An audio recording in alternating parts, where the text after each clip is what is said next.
네, 네, 감사합니다. 해주시면 되겠습니다. 아, 네, 발제를 맡아서 영광이고요.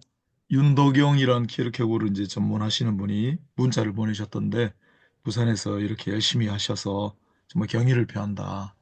네, 이 모임이 좋은 게 방금 강 목사님도 말씀하셨지만은 나중에 역자 후기를 제가 오늘 다 요약을 했거든요.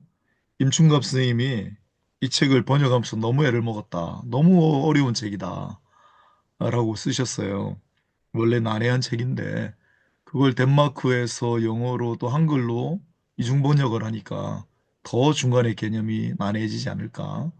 또 오늘 몰랐는데 역자 후기를 보니까 아마 이상호 목사님 잘 아실 텐데 원래 문장이 길대요. 이제 머리가 똑똑한 사람들이 문장을 길게 써요. 그래서 긴 문장을 안 그래도 난해한 개념 구성인데 너무 어려워서 잘라서 끊어서 번역을 하셨다는 거예요. 그만큼 원번역자도 힘들고 어려운 그러한 책이다라는 걸 염두에 두고 우리가 이해를 못한다고 조금도 이상한 것이 아니다. 그 다음에 이 모임이 좀 귀한 이유가 이렇게 우리가 읽고 여러분들이 또 토의를 하면서 저 자신이 많은 깨달음을 좀 얻었고 특히 이 모임에 정말 아마 서울 어디도 전 세계 어디도 뭐 흔치 않지는 않을까. 이상우 목사님 전문가시기 때문에 딱 계셔가지고 중간중간에 또 길잡이를 해주시고 우리가 모르는 개념을 소개를 하시고 또 방대한 저서를 다 섭렵을 하셨기 때문에 중간중간에 인용을 해주셔서 정말 큰 도움이 되고 이런 키르케로 모임은 아마 절대 없을 것이다 우리나라에. 그건 제가 자신 있게 말씀을 드릴 수 있을 것 같네요. 그게 조금 제가 도움이 되는 것 같아서 감사한 마음이 좀 있습니다. 자, 이제 시작을 할 텐데 공유가 아직 안 됐죠. 네. 자, 화면 떴나요? 예. 네. 자, 오늘 혹은 마지막인데 네. 마지막인데 핵심 부분입니다. 결국 나중에 제가 오늘 요약 부분도 다 썼는데, 그러니까 오늘은 마지막 부분 요약하고 역자 후기 한 페이지인데 제가 조금 짧게 분량을 더 정리를 했고, 제일 마지막에 전체 내용을 임충갑 선생님이 요약해 놓은 부분이 있어요. 그것까지 제가 오늘 요약을 했거든요. 그래서 평소보다 오늘 분량이 한 2배 정도 됩니다. 그래서 앞선 요약 부분은 제가 빨리빨리 할 테니까 나중에 한번 더 충실히 읽어보시고 어차피 이해가 잘 안 돼도 나중에 우리 토의할 때 또 입체적으로 와닿는 게 있으니까 그때 또 좀 보충을 하시고요. 결국 그 역자 후기하고 뒤에 요약 부분에 보면 키르케고르가 이 난해한 책을 쓴 이유는 바로 이 신앙의 힘으로 구원의 징검다리가 되는 불안을 다루고자 하는데 그 불안이야말로 구원의 징검다리가 된다는 것을 알리기 위해서 썼다. 이렇게 보시면 될 것 같고 오늘 이제 처음 들어오신 분도 바로 이게 오늘 주제이기 때문에 전체적인 주제이기 때문에 불안을 다루는데 그 불안이 우리가 현대에서 생각하는 여러 가지 뭐 병리학적인 현상이라든지 극복해야 될 어떤 뭐 상황이라든지가 아니라 오히려 구원의 징검다리가 될 수 있는 신앙, 믿음을 통하여 그것이 불안의 실체다라는 그런 주제로 썼다는 것을 오늘 이제 미리 제시를 합니다. 이 책은 그래서 지금도 좀 의미가 있는 게 이 시대를 불안 세대라고 해요. 그래서 제가 이걸 발제를 맡았기 때문에 서점 갈 때마다 불안과 관련된 책을 다 사가지고 지금 한 10권 정도 생겼어요. 이 불안에 관해 정말 많은 글들이 다루어지고 있고 많은 사람들이 불안 세대라고 해요. 그래서 이 불안의 개념을 우리가 보는 게 또 시대적으로도 의미가 있고, 그 다음에 최근에 뭐 거의 철학의 시대라고 할 정도로 어안이벙벙한 몇 번 언급을 했습니다마는 니체, 쇼펜하우어가 서점가를 이렇게 예, 한 귀퉁이가 아니라 베스트셀러 부분을 차지하고 있는 정말 특별한 시대에 우리가 살아가고 있다라고 생각이 들고요. 그래서 최근에 나온 책이 우리 한국인들이 제일 좋아하는 철학자 5명의 아포리즘, 격언 같은 걸 모아놓은 책이 최근에 나왔잖아요. 그 말석을 차지하는 사람이 키르케고르예요. 이게 또 어떻게 된 일인지. 아무튼 오늘 시대적인 조명을 받고 있는 키르케고르보다도 쇼펜하우어하고 니체가 훨씬 더 각광을 받지만 키르케고르도 이제 그제 한 자리를 했다는 거 그런 의미에서도 우리가 좀 돌아봐야 될 시자입니다. 그 다음에 제가 금요일 날 칼바르트 종신의 문병우 교수님 조직신학 교수인데 칼바르트 비판서를 한 1200페이지 되는 걸 이번에 펴내셨어요. 제가 그분 이제 제자기 때문에 칼바르트 비판 그 책의 서평을 제가 맡았습니다. 근데 물론 책을 요약하는 걸 넘어서서 제가 한마디 할 수 있게 생긴 게 칼바르트가 뭐 20세기 최고의 신학자로 평가받는 사람이죠. 칼바르트가 이 키르케고르의 영향을 엄청 받았다는 거. 그리고 이 칼바르트가 뜻밖의 많이 들고 읽었던 책이 우리 이창호 목사님 그렇게 강조하신 강론책들, 기독교에 관한 책들 있잖아요. 그걸 칼바르트가 들고 읽었대요. 칼바르트 신학에 엄청난 영향을 끼친 게 바로 이 키르케고르인 거죠. 신학적으로도 중요한 사람이다. 라는 걸 오늘 좀 미리 말씀을 드리면서 결국은 신학 이야기를 하려고 하는 거라는 거 철학으로 출발하지만 앞선 요약을 보겠습니다. 신앙의 힘으로 구원의 징감다리가 되는 불안 챕터를 앞부분을 제가 조금 요약을 했거든요. 이중으로 하면 좀 더 많이 남을까 봐. 자, 불안을 올바르게 배운 사람은 최고의 것을 배운 사람이다. 정말 중요한 문장이라고 임충갑 쌤도 나중에 따로 떼서 설명을 해요. 이건 우리가 한번 외워봄직하죠. 불안을 올바르게 배운 사람은 최고의 것을 배운 사람이다. 이 불안의 개념에 나오는 명문장들, 우리 앞서 계속 했던 거는 불안은 자유의 현기증이다. 라는 것들, 불안을 올바르게 배운 사람은 최고의 것을 배운 사람이다. 인간은 종합이기 때문에 불안을 느낀다. 불안이 깊을수록 위대하다. 그런데 이 불안이 가장 많이 드러나는 문장이 지난 시간에 우리 이창호 목사님이 알려주셔가지고요. 나의 마음이 심히 고민하여 죽게 되었으니 네 하는 일을 속히 하라. 나의 하나님 어찌하여 나를 버리셨나이까. 겟세마네 동산 주님이 고민하실 때 십자가에서 처절하게 하나님의 유기를 체험하셨을 때, 그때가 우리 생각하면 불안이 제일 깊을 때 아닌가 생각하지만, 그러나 뜻밖의 네 하는 일을 속히 하라. 이 행위의 가능성이 더 많이 열려 있을 때, 그때야말로 키르케고르식의 불안이 가장 깊을 때다라는 거를 우리 지난 시간에 함께 했습니다. 불안은 자유의 가능성이다. 유명한 문장이죠. 불안이 신앙의 도움을 받을 때 교육적이 된다. 불안은 무한한 것, 영원한 것과 관련이 있기 때문에 유한한 것을 흡수하고 유한성에 부속되는 속임수를 폭로한다. 불안에 의해 교육받는 자가 가능성에 의해 교육받는 자고 제대로 교육받는 자죠. 무한성에 따라 교육을 받는 자가 되는 거죠. 자, 유한성과 유한적인 관계는 일상적인 것이든 세계적인 것이든 인간을 유한하게 교육할 뿐이죠. 유한을 만들 수밖에 없죠. 그런데 가능성은 일체의 유한성을 폭로하고 무한성의 상태로 이상화하는 역할을 해요.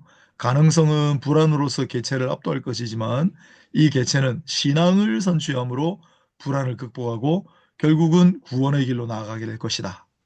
라는 앞선 내용이 있었습니다. 315페이지부터 끝까지 요약입니다. 서로 다른 기질을 가진 네 사람의 관점에서 바라본 코도비에츠키의 그림. 여긴 코도비에츠키라고 해놨잖아요. 아마 덴마크로도 CH일 것 같은데 초도비에츠키라고도 하고 발음상 호도비에츠키라고도 해놓고 우리 이창호 목사님 보내주신 거는 호도비에츠키. 그래서 이게 구글에도 잘 안 나옵니다. 칼레시 항복은 유명한 얘기죠. 칼레시가 포위돼서 항복하게 되었을 때 전멸한다고 시민을 했을 때 아주 부유한 상인 출신이 한 사람 나와서 나를 대신 죽이고 이 시민들은 살려주라. 그래 결국은 나중에 모든 시민이 살아남는다는 그 칼레시의 항복 이야기인데 제가 그림을 좀 가지고 왔습니다. 여기 이 칼레시의 항복과 가장 유명한 그림은 바로 로댕의 그림이죠. 로댕의 그림, 칼레시 항복, 칼레의 시민들이라는 아주 유명한 조각품입니다. 그다음 요거는 바로 쇼도비에스키라고 하는 분이 그린 그림이라고 해요. 이런 독특한 그림을 그린 분인데 제가 못 찾아서 요 그림을 가지고 왔는데 이창호 목사님이 제시하신 그림이 요겁니다. 요걸 찾아보셔가지고 네 사람의 독특한 관점으로 바라보는 이 쇼도비에스키의 그림은 바로 이 그림입니다. 잘 보이시는지 모르겠는데 나중에 이거 다운받으셔가지고 확대해서 한번 보시길 바라겠습니다. 여기 안 들어가가지고 밑에다 넣었어요. 다시 돌아갈게요. 자, 코도비에츠키의 그림 칼레시의 항복을 예로 들어보자. 네 사람의 관점에서 바라본 각기 다른 기질 속에 있는 각기 다른 인상을 반영하는 것이 가장 큰 과제였다. 이 그림을 그리는 데 있어 개체가 중요하다는 거죠. 개체가 자기 안에 있는 가능성에 대해 성실한가 그렇지 않은가에 달려있다. 2년 동안 이슬만을 마시고 살았다는 인도 수행자가 어느 날 거리에 나와 술맛을 보고 술꾼이 되어버렸다는 이야기도 있다. 성실하지 않은 거죠. 진실하지 않은 거죠. 영속적이지 않은 거죠. 사람 따라 해석하기 나름이지만 가능성에 의해 교육을 받은 개체는 자신을 그 수행자와 절대적으로 동일시하는 바로 그 순간 자기를 도피시켜 줄 어떤 유한성의 탈출로도 모르게 된다. 그렇기 때문에 가능성의 불안은 그를 구원받은 자로 신앙에게 넘겨주길 때까지 그 인간을 볼모로 잡아둔다. 신앙 이외 어디에서도 안식처를 찾지 못한다. 자기 자신을 수행자와 절대적으로 동일시하는 순간 술에 빠지지 않고 영속적으로 자기를 붙들어가고 가능성으로 교육을 받고 무한성을 바라보는 사람입니다. 그런 사람은 결국 신앙으로 탈출구를 발견한다는 거예요. 중간에 빠지면 안 되고. 보라, 그러하기에 가능성은 절대적으로 교육적이다. 약삭 빠르게 굴기만 하면 어떻게든지 솟아날 구멍이 있다라고들 하지만 가능성이 제공해주는 가능성의 교육을 받은 사람을 키르케고르가 또 다른 표현으로 어떻게 하는지를 제가 굵은 글씨로 써놨습니다. 불행의 전체 과정을 끝낸 사람. 예.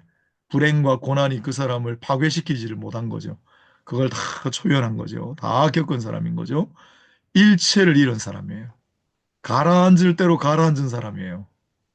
예, 이 사람이 바로 가능성의 교육을 받은 사람이고 무한성을 획득한 사람이고 이미 가라앉아 버렸기 때문에 더 가라앉을 것이 없는 사람, 이미 잃어버렸기 때문에 더 잃을 것이 없는 사람, 이미 불행을 다 겪었기 때문에 더 이상 겪을 것이 없는 사람. 이런 사람은 자유 가운데 심한 현기증을 느끼고 아무것도 보이지 않기 때문에 어중이 떠중이들이 구원의 지푸라기 내미는 척도를 붙잡을 수가 없고 귀도 막혔기 때문에 시대에 있어서 인간의 가격이 얼마 가는지도 모르고 귀도 막혔다는 것은 시대를 향한 귀가 막혔다는 거겠죠. 세상의 목소리를 듣지 않는다는 거겠죠. 완전히 가라앉았지만 10년 속에서 현세의 어떤 것보다 가볍게 다시 떠올라요. 깊이 가라앉았으나 다른 어떤 것보다도 빨리 떠오르는 자. 가능성의 교육을 받은 자예요. 그러나 나는 다음과 같은 사실만은 부인하지 않는다. 가능성에 의해 교육을 받은 사람은 유한성에 의해 교육을 받은 사람들이 면할 수 없는 위험, 다시 말해서 나쁜 친구들과 어울려 여러 모양으로 정도에서 빗나가는 위험은 처하지 않을 망정 자살할 위험 속에 놓여 있다는 사실은 부인하지 못한다. 가능성의 교육을 받은 사람은 어쩌면 자살할 가능성은 있다는 거죠. 만일 그가 학업 초기에 불안을 잘못 인식하였기에 불안이 그를 신앙으로 이끌어가지 못하면 소망이 없게 되죠. 그래서 반대로 교육을 받은 사람이 불안 밑에 머물러 있게 되고 허다한 거짓 불안에 미혹됨이 없고 지나간 일을 주의 깊게 기억에 간직해 둔다면 아무리 무서운 불안의 습격에도 도망치지 않는다면 불안이 그에게 봉사하는 정신이 되고 이 불안이 인간을 파멸시키는 것이 아니라 이 인간을 자신이 뜻한 바는 반대로 그가 원하는 곳으로 무한성의 세계로 구원의 길로 인도한다는 거겠죠. 불안이 스스로를 잠시가게 내버려 두지 않는 사람, 불안 때문에 극단적인 길을 걸어갈 수 없는 사람은 결국은 신앙의 길로 구원의 징검다리를 삼아 불안을 그렇게 된다는 얘기겠지요. 이쯤 되면 불안이 어떤 불안이 찾아와도 불안이 교활하게도 이전에 사용한 어떤 것보다 훨씬 무서운 고문의 도구를 장안해도 움츠러들지 않아요. 소란이나 혼란으로 불안을 쫓아버리려고도 하지 않고 불안을 환영해요. 소크라테스가 독배를 마셨듯 불안에 인사하면서 잘 부탁합니다 라고 말해요. 이와 같이 하여 불안은 영혼 속으로 들어가 샅샅이 뒤져서 유한하고 사소한 것을 모두 불안하게 함으로써 내쫓고 그가 원하는 곳으로 인도해요. 삶에 있어 이런저런 비범한 일이 일어날 경우 한 사람 세계적인 영웅이 다른 영웅들을 자기 주위에 모아놓고 영웅적인 사업을 성취할 경우 어떤 위기가 발생해서 일체가 의미를 지니게 될 경우 사람들은 거기에 참여하고 싶어 하죠. 영웅적인 사업이 있을 경우, 비범한 일이 일어났을 경우. 왜냐하면 거기서 교육을 받을 수 있기 때문이죠. 그러나 사람들이 훨씬 근본적으로 교육을 받을 수 있는 단순한 방법이 있어요. 가능성에 의하여 교육을 받고 있는 학생을 데려다가 그를 아무런 사건도 일어나지 않는 유틀란트 광야 한가운데 세워보라. 그리하면 그는 세계사 무대에서 박수갈채를 받긴 했어도 가능성에 의해 교육을 받지 못한 인간보다 훨씬 완전하고 정확하고 철저하게 일체를 체험할 것이다. 영웅적인 일, 특별한 비범한 사건이 일어난 현장에 가서 나도 거기서 뭔가 좀 배울 수 있지 않을까? 그런 사람보다 불안, 가능성의 교육을 받은 사람을 아무것도 없는 유틀란드 광야에 내버려 놔도 그런 사람들보다 훨씬 더 많은 것을 체험할 거라는 그런 내용입니다. 유틀란트는 여기 제가 그림을 찾아왔습니다. 이게 스칸디나비아 반도죠. 예, 노르웨이, 핀란드, 스웨덴, 그 밑에 덴마크하고 붙은 요 반도, 유틀란트 반도인데 이 유틀란트 반도는 잘 안 알려졌다가 여기 제가 좀 재각주를 달아놨습니다. 역사상 최초로 대규모 전함 전투가 벌어진 44척의 쌍방 대규모 전함이 전투를 역사상 처음으로 벌였던 유틀란트 해전이라는 것이 1916년부터 5월 31일에서 6월 1일 사이 벌어진 곳이다. 양측은 비슷한 피해를 입었는데 해양 제국의 권세를 누려왔던 영국이 신생 함대를 보유하게 된 독일을 꺾지 못한 자체가 큰 이슈가 되었던 해전입니다. 결과는 영국도 자기들이 이겼다고 그러고 독일도 자기네가 이겼다고 그러니까 쌍방이 아마 비슷한 피해를 입었을 것이고 일방적으로 압도적인 승리를 거두지 못한 것 같아요. 그러나 제가 볼 땐 영국이 이 신생 독일의 함대를 깨뜨리지 못했다는 자체로 엄청난 피해를 입은 거라고 봅니다. 이 해전 전까지는 유틀란트 반도는 안 알려졌었죠. 그야말로 광야 같은 장소였죠. 그런데 제가 이제 여기 적어놓은 게 유틀란트 해전이 키르케고르가 죽은 지 50년, 60년이 지나야 벌어지는 전투예요.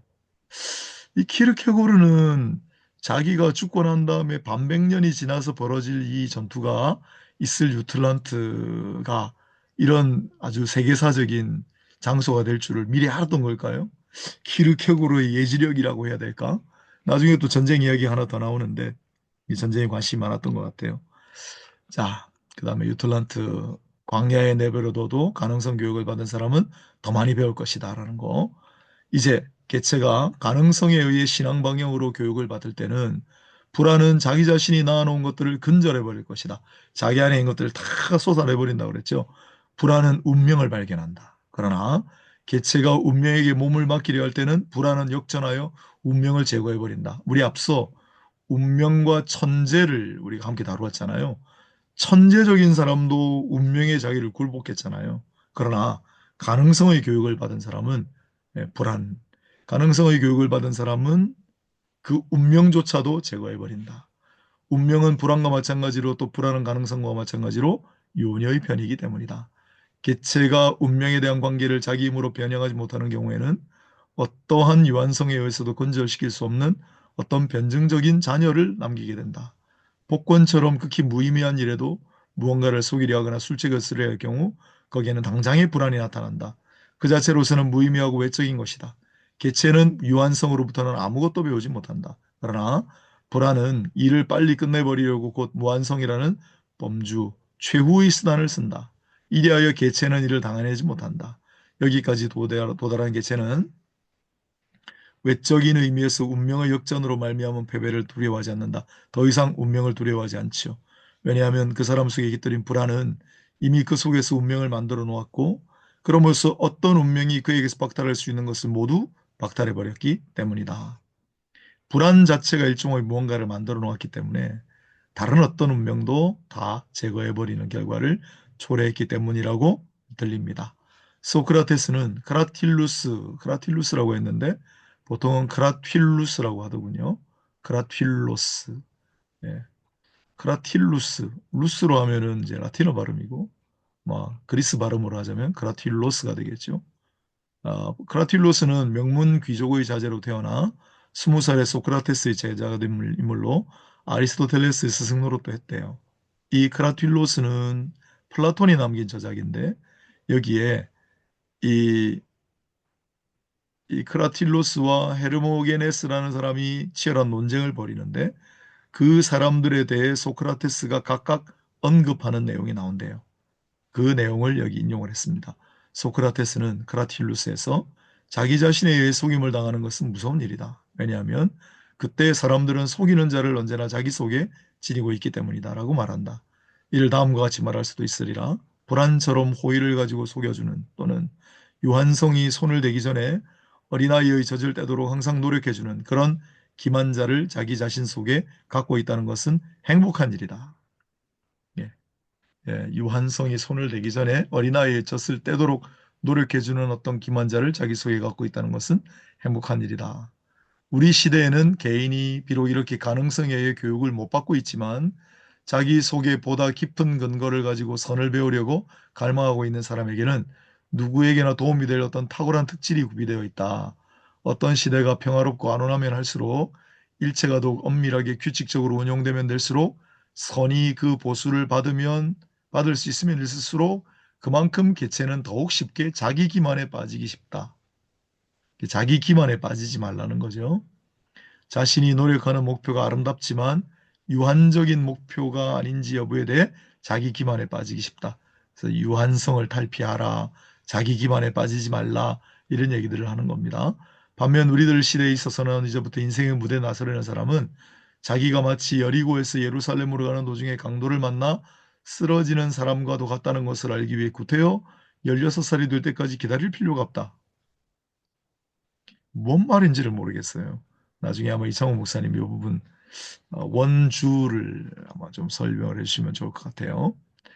유한성 비참 속에 침몰하기를 원치 않는 사람은 필연적으로 가장 깊은 의미에서 무한성을 지향하고 돌진해야 한다. 무한성을 향해 방향 결정을 한다는 것은 가능성 속의 교육을 받는 것에 비유되며 그런 결정은 가능성에 의하지 않고는 일어날 수 없다.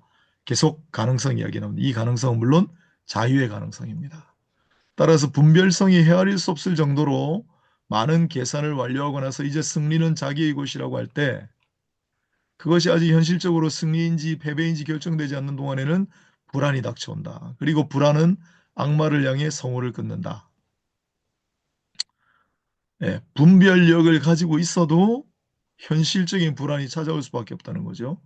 그러면 분별은 속수무책이 되고 말고 분별에 의해 지극히 교활한 타산도 불안이 가능성의 전능으로 창조해내는 우연 앞에서는 잠꼬대처럼 되어버리고 마는 것이다. 아무리 분별력을 가지고 무언가를 계산을 해도 가능성 영역에서 불안이 창조해내는 것 앞에서는 아무것도 아닌 것이 된다는 강조입니다. 비록 극히 사소한 것에 원할지라도 분별이 그야말로 교활하다고 말할 수밖에 없는 그런 방향 전환을 하려고 할 때, 살그머니 도망치려고 할 때, 성공할 듯한 온갖 개연성이 존재할 때 거기에는 곧 불안이 나타난다. 이제 분별력을 조금 이제 경계하는 입장에서 쓴 글입니다. 문제되는 것이 사소한 것이라 하여 불안을 거부하는 경우 불안은 그 사소한 것을 마치 역사가 마렝고라는 작은 지역을 유럽 역사에서 극히 중요한 것으로 만든 것처럼 충분히 심오한 것으로 만든다. 아, 이건 사소한 거야. 이건 뭐 별일이 아니야. 이건 나에게 별로 지장을 줄 수 없어. 라고 아무리 분별, 지혜를 가지고 해도 에, 결국 이 마렝고라고 하는 지역이 유럽 역사에 크게 중요한 곳으로 부각된 것처럼 그 사소한 것도 심오한 것으로 될 수 있도록 만드는 것이 불안이다라는 거죠. 마렝고는 어, 이탈리아 피에몬테주 알렉산드리아의 도시 근교 남동쪽 5km 떨어진 지역으로 이곳에서 나폴레옹 전쟁의 향방을 결정짓는 마렝고 전투가 벌어졌다. 오스트리아 연합군하고 전쟁했던 곳입니다. 마렝고. 그 전에 마렝고라는 것은 누가 알았겠어요. 근데 지금 우리가 나폴레옹 전쟁 때문에 마렝고를 알게 된 것처럼 인간이 어린아이의 젖을 떼듯이 스스로 분별을 떼어버리지 않는다면 이러한 젖대기가 유리하게 실현되는 일이 결코 없을 것이다. 유한성은 전반적인 아닌 단편적으로만 설명하기 때문이다. 분별이 실패를 거듭할수록 인간은 원인을 분별 속에 찾으며 좀 더 영리해지려고 노력하기 일수다. 네. 분별은 결국 제한적이고 분별을 거듭하다가 내가 분별력이 좀 없어서 이렇게 실패했나? 그러면 더 분별력을 가지려고 애를 쓰는데 그거 한계가 있다는 내용이죠. 분별이 실패를 불안은 신앙의 도움을 받아 개체를 섭리 안에서 안식하도록 교육한다. 불안은 신앙의 도움을 받아 개체를 섭리 안에서 안식하도록 교육하면 그게 이제 구원으로 이루게 되는 거죠.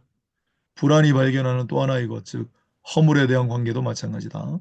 자신이 죄 있는 자임을 유한성에 의해서만 알게 되는 사람은 유한성 속에서 자신을 잃고 있는 것이다.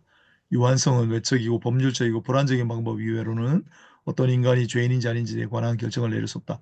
이게 유한성에 의해서만 자기가 죄인이라는 걸 알게 되는 경우 뒤에 또 나오는데 여기 있네요. 경찰이나 형법에 의한 판결로 경찰이 당신 죄 지었어. 내지는 재판소에서 판결을 받을 때 그렇게 죄인으로 판별이 될 때 그러나 그건 본질적이 아니라는 거죠. 어떤 인간이 허물 있는 자라면 무한히 허물 있는 자예요.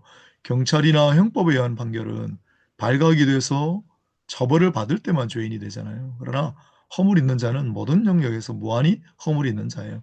그러므로 유한성에 의해서만 교육을 받은 인간은 경찰이나 여론에 의해 허물 있는 자로 판결되는 일이 없다고 하면 어느 누구보다도 수강스럽고 가련한 존재가 되고 말 것이다.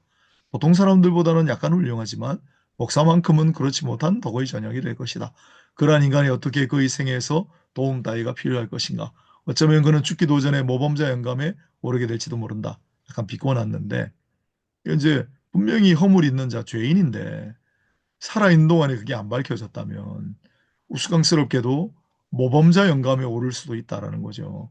그러나 본질은 그렇지 않은데 사람들은 유한성으로부터 많은 것을 배울 수가 있다. 그러나 불안을 느끼는 일은 배울 수가 없다. 극히 평범하고 해로운 경우를 제외하고는 이와는 반대로 진실한 의미에서 불안을 느끼는 일을 배운 자는 유한성의 온갖 불안이 연주를 시작하여 유한성의 제자들이 분별과 용기를 잃을 때에도 춤추듯 서서 걸어갈 것이다. 우울증에 걸린 사람은 어떤 하찮은 일에도 불안을 느낀다. 그러나 중대한 일이 닥쳐오면 숨을 돌리고 안심한다. 이건 이제 유한성으로부터 찾아오는 일들이죠. 그래서 우울증에 걸린 사람은 아주 사소한 것으로부터도 불안을 느끼는데 중대한 일이 닥쳐오면 숨을 돌리고 안심하는 이유는 아무리 중대한 현실성일지라도 자신이 만들어내는 가능성에 비하면 그다지 무섭지 않기 때문이다. 그는 이 가능성을 만들어내기 위해 자신의 힘을 소모하는 것이다. 큰 위기가 닥쳐오면 어쩌면 자기가 앓고 있는 우울증에서는 잠시 벗어날 수도 있겠죠. 거기에 집중을 하게 되니까 이에 반해 현실성에 대해서 그는 이제 전력을 다해 대결할 수가 있다. 그러나 우울증에 걸린 인간은 가능성에 의해 교육을 받은 인간에 비한다면 역시 불완전한 독학자에 불과하다. 우울증은 어느 정도 육체적인 조건에 의존하는 탓에 결국은 우연적인 것이기 때문이다. 이제 이런 부분들이 좀 어려운데 화만 전집의 기르케고르의 각주입니다. 한번 읽어볼까요? 이 세상에서 이러한 불안은 우리가 현세와는 이질적인 존재임을 보여주는 유일한 증거다. 아무런 결여가 없다면 우리도 이교도나 선험 철학자들과 마찬가지로 신에 관해 아무것도 알 생각을 않고 바보처럼 사랑스러운 자연에 홀딱 반해서 바라보기 일쑤일 테니까. 그러면 어떤 향수도 우리를 엄습하는 일은 없을 것이다. 생각건대 아마도 이 뻔뻔스러운 불안, 이 거룩한 우울증은 그것으로서 산재물인 우리들이 소금으로 절여져서 현세의 부패에서 보호를 받아야만 하는 불이다. 라고 얘기해놨습니다. 하만이라는 사람이. 진정한 독학자는 이것이냐 저것이냐에서도 언급했다시피 이건 제가 붙인 각주인데요. 이것이냐 저것이냐는 1843년에 나왔고요. 불안의 개념은 바로 그 이듬해인 1844년에 발간이 됐습니다. 이것이냐 저것이냐에도 언급했듯이 앞서 진정한 독학자는 동시에 같은 정도로 하나님의 가르침을 받는 제자다. 혹은 또 지나치게 지적인 면을 상기시키는 독학자라는 말을 피한다면 철학의 독특한 방식으로 봉사하는 노동자인 동시에 마찬가지 정도로 실의 솜씨를 배우는 자다.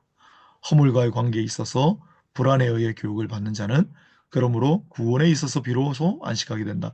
중간에 지금 뒤에 내용이 조금 여러 가지 이야기들을 써놔서 좀 헷갈리지만 결론은 좀 간단한 것 같아요. 이번 장은 결국 불안에 의해 교육을 받는 자는 구원에 있어서 믿음으로 비로소 안식하게 된다는 거.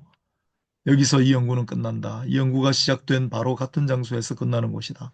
심리학이 불안의 연구를 끝내자마자 불안은 교의학에게 인도된다. 교리학, 조직신학을 가리키죠. 그래서 구원, 뭐 죄인, 신앙 이런 게 나오니까 그건 이제 조직신학, 교리학의 영역이다 이거죠. 지금부터는 교리학에 바톤을 넘깁니다. 그런 진술이겠죠. 자기는 신학자가 아니기 때문에 역자 후기를 읽겠습니다. 임충갑 선생님의 역자 후기입니다. 간단합니다. 제가 조금 축약을 했습니다. 이 책은 한마디로 어렵다. 그러나 철학 서적치고 이 책만큼 변증법 신학이나 아까 말씀드린 칼 바르트 신학에 지대한 영향을 끼쳤습니다. 실존 철학 이후에 사르트르라든지 모든 실존 철학의 시조가 됐죠. 거대한 영향을 끼친 경우도 없거니와 이만큼 차분하면서도 격정적이고 그러면서도 귀기가 서린 경우도 드물다. 임충갑 쌤이 이 책은 귀기가 서려 있다 그래요. 공감합니다. 세계를 위한 개념 정리가 아니라 인간의 전체 실존을 부각시키기 위해 그는 단 하나의 개념인 불안을 파고드는데 불안을 통해 죄를 그리고 다시 원죄를 부각시킨다. 저도 이 책에서 정말 탐복했던 부분인데 왜냐하면 지난번에 우리 시작할 때 얘기했지만 자유의지를 주시고 거기에서 죄가 탄생했다 했는데 왜 아담은 따먹을 수 있고 따먹지 않을 수도 있는데 사과를 따먹었을까? 거기에 대한 답을 주는 것이 키르케고르가 거의 유일한 것 같습니다. 자유의 현기증 때문이다. 이게 원죄가 탄생한 배경이 된다는 거죠. 이건 제가 신학하면서 배운 적이 없거든요. 다시 보는데 탁월한 탁견입니다. 그러나 이 모든 과정을 통해 숨겨진 참뜻은 우리의 영혼을 구원으로 인도하고자 하는 의도에 있다는 사실이 중요하다. 특히 난해한 부분은 서론과 일장일 텐데 이창호 목사님도 서론이 어렵다고 몇 번 이야기하셨죠. 여기서 그가 이야기하고자 하는 기본 의도 내지는 기본 구상을 파악할 수 있다면 어떤 철학 서적도 따를 수 없는 매력으로 독자를 사로잡으리라.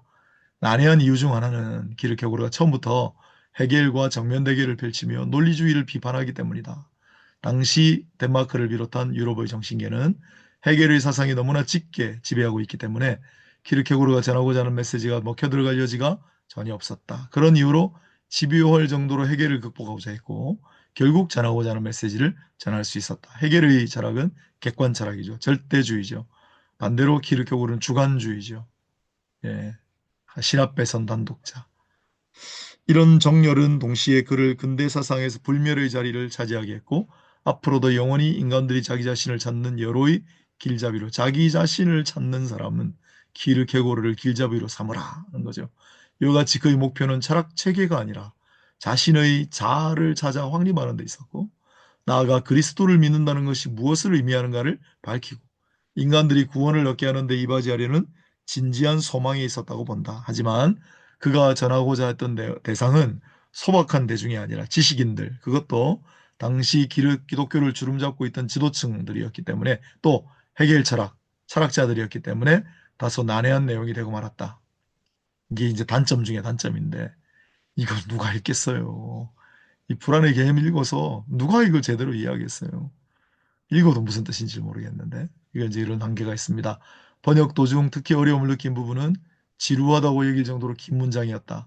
독자들 편의를 고려해 끊어서 옮겼다. 번역하기 어려운 단어들은 일반 개념보다는 기독교적인 용어를 쓰고자 했는데 좀 불충분하다고 이장호 목사님 계속 이야기하시는데 그러나 일반 철학서로서 편찬을 할 때 이런 정도는 우리가 좀 이제 이해를 해야 되지 않을까 변명을 좀 하고 있습니다. 영어 번역자들인 윌터 라울이나 독일어를 번역한 힐쉬, 히터 같은 분들도 덴마크어의 뉘앙스를 그대로 옮기는 일이 너무 어렵다라고 실토를 하니 나는 위안을 느낀다 해놨고요. 요약입니다. 시간이 좀 갔는데 짧게 하겠습니다. 이 책의 주제는 두말할 나위 없이 불안이다. 키르케고르는 일상의 불안은 물론 고대 사회와 이교도의 세계에서 불안도 폭넓게 고찰했죠. 앞부분에. 시종일관 진정한 의미에서 그리스도인이었던 그는 시종일관 이 불안을 죄와 관련시켜 왜냐하면 불안에 천착한 이유도 죄의 해명에 궁극적인 관심이 있었기 때문이죠. 그리스도 이게 서론 내용입니다. 그리스도교의 근본 개념은 죄인데 원죄를 통해 이 세상에 왔고 이런 죄를 짊어짐으로 구원 역시 가능해지고 이루어진다. 성경에 의하면 아담이 하나님의 금령을 어기고 선악과를 따먹었다. 이것이 원죄고 아담의 후에는 이 죄 속에 있고 그러하기에 불안한 것이다. 이런 수학 공식과도 같은 논리를 키르케고르는 배격한다. 그는 아담의 죄나 후대의 죄를 막론하고 그 이유를 그보다 앞선 불안 속에 찾고자 한다. 그러니까 아담이나 후세의 인류도 똑같이 불안을 안고 있다는 거죠. 그래서 이 키르케고르는 신학자가 아니라고 자기를 얘기했기 때문에 우리가 이런 비판하는 것이 무의미하긴 합니다만은 지난 시간에 한번 얘기했지만 이 키르케고르의 사고방식을 따르면 이 원죄론이 좀 희박해지고 또 예정론 이런 것이 좀 멀어지게 된다는 걸 제가 한번 말씀드린 적이 있습니다. 제1장과 제2장은 원죄를 다룬다. 구약의 창세기에 나오는 아담과 이브의 이야기며 뱀을 통한 타락을 언급하지만 설득력 있는 설명을 구체적으로 시도하진 않아요. 신학적으로. 왜냐하면 자기가 신학자 아니라고 얘기해요. 창조 신화가 중요한 의의를 가지지만 자신의 내면에서 우러나오는 주체성에서 비로소 진리로 화했기에 창세기 설화도 그런 범위에서만 인용했기 때문이다. 그래서 그의 방법론은 독특하다. 이 부분. 성경의 창조 이야기가 중요하지만 결국 주체성으로 받아야만 진리가 되기 때문에 그런 범위에서만 인용한다. 그래서 그 방법론은 독특하다 그렇게 했는데 이 방법론을 그대로 차용한 사람이 칼바르트예요. 네, 참. 네. 그다음 아담의 원죄 이후에 그로 말미암아 죄성이 인류에 전승되었다면 엄밀한 의미에서 개인에게 허물이 없다. 그렇죠? 그냥 원죄가 다 이어져 버렸으면 후생 인류에게는 죄가 없죠. 반대로 각 개체의 죄를 성립시키려 할 때는 아담의 원죄를 어떻게 설명할 것인가. 이 딜레마가 원죄도 있는데 자범죄도 있거든요. 이 딜레마를 어떻게 설명할 것인가. 그래서 키르케고르는 결국 전부 불안이고 동일한 불안이고 아담이건 후손의 계책은 질적인 비약은 똑같다는 거고 그러나 아담 이후의 역사 안에서 죄는 양적으로 증거하는 규정을 따른다는 게 아담의 원죄와는 다르고 이게 키르케고르가 딜레마를 푸는 해결책이었습니다. 변증법. 인간이란 영과 육의 종합이고 이 종합을 정신이 걸머지고 있다는 것이 기본적인 주제의 하나다. 이러한 정신으로서 인간은 아담 이전부터 불안이다. 그러나 이때는 정신이 꿈을 꾼다. 종래의 개념에 의하면 금령이 인간에게 욕정을 일깨웠다 하나 기르케고는 그걸 받아들이지 않아요. 순결과 욕정은 결합될 수 없다고 봐요. 인간이 순결에서 허물로 옮겨가기 기존의 설명은 하나님이 금령을 제시했기 때문에 인간이 뭔가 욕구가 생겼다라고 했지만 그럴 수밖에 없잖아요. 그러나 그건 있을 수 없다는 거죠. 기르케고르는. 그래서 순결에서 허물로 옮겨가기 전까지 중간고리가 필요한데 그게 불안이라고 본 거죠. 불안 때문에 따먹었다는 거죠. 여기서 불안이 본격적으로 추구가 되고요. 자기 자신에 의해 구속된 자유라고 하는 말, 자유에서 비롯되는 자유의 가능성이란 말이 여기서 되풀이 돼요. 키르케고르가 말하는 자유는 진정한 자기에 도달하는 것을 의미해요. 자유, 진리, 정신, 반복 등 용어를 사용하지만 이 여러 개념은 하나의 궁극적인 운동, 즉 주체적이면서 종교적인 실존에 이르는 운동과 불가분리의 일부를 이루어요. 주체적이면서 종교적인 실존이 이렇게 우리 핵심 사상이죠. 불안은 공감적인 반감이고 반감적인 공감이다. 전형적인 변증법적인 용어입니다. 이 양의성이 불안이 빚어내는 공통적인 현상이에요. 꿈꾸고 있는 정신은 죄에 빠짐으로 말미암아 비로소 깨어난 정신이 돼요. 타락은 죄성을 이 세상에 가져온과 동시에 성적인 것을 정립했어요. 이래서 인류의 역사가 시작되었습니다. 주관적인 불안은 개체의 순결 속에 있는 불안을 말하는 것이고 객관적인 불안은 전체 세계에 있어서의 세대의 죄성의 반영이다. 그래서 기르케고르는 주관적인 불안과 객관적인 불안을 나누죠. 주관적인 불안과 객관적인 불안.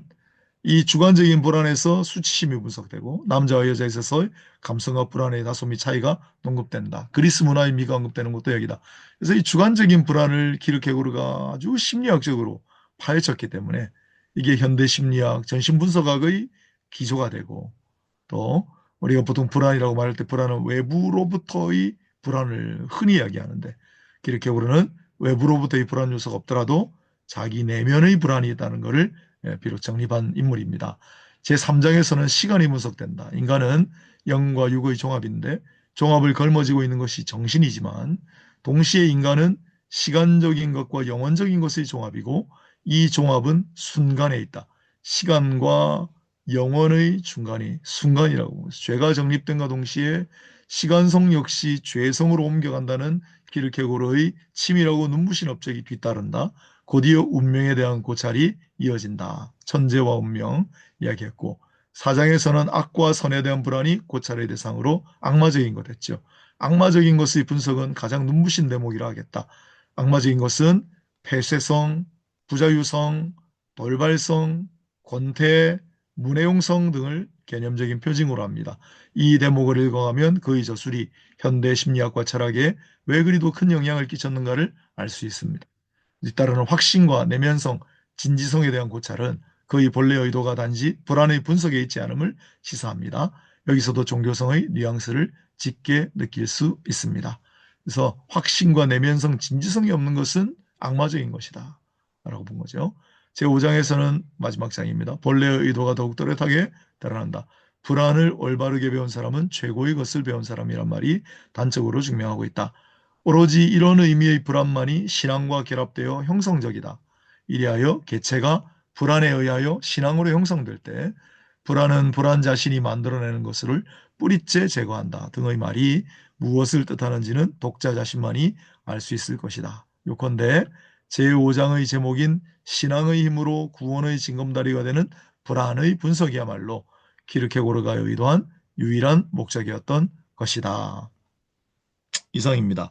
오늘 처음 들어오신 분은 마지막 요약을 읽어도 이게 무슨 말인가 하실 수 있는데 전체적으로 내용이 불안을 중요한 이제 모티브로 삼았고 아담의 원죄, 왜 원죄는 발생했는가 아마 그걸 질문했던 것 같고 그러면 그 불안은 어디서 오는가? 자유의 현기증이다. 자유의 가능성으로부터 왔다. 그러나 이 불안이 인간을 파괴하고 죽음에 이르게만 하지는 않는다. 물론 이제 죽음에 이르는 질병을 나중에 합니다만은 신앙이 개재될 때 그것은 구원의 징검다리가 될 수도 있다. 그래서 불안을 이렇게 심리적으로 또 아주 깊이 있게 고찰했기 때문에 이 작품이 아주 의미를 가진다. 이렇게 생각을 하면서 모든 말제를 이상으로 마치도록 하겠습니다. 감사합니다. 아이고 힘듭니다. 아, 정말 너무 감사합니다. 이렇게 감사합니다. 열정적으로 발제해 주셔가지고.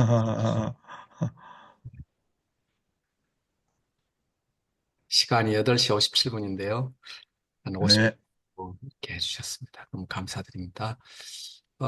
오늘 이제 그 공유 자료는 내려주시면 되겠습니다. 여러분 카톡에 공유 자료가 이미 가 있습니다. 그래서 공유 자료를 혹시 필요하면 카톡에서 열어서 보시면 되거든요.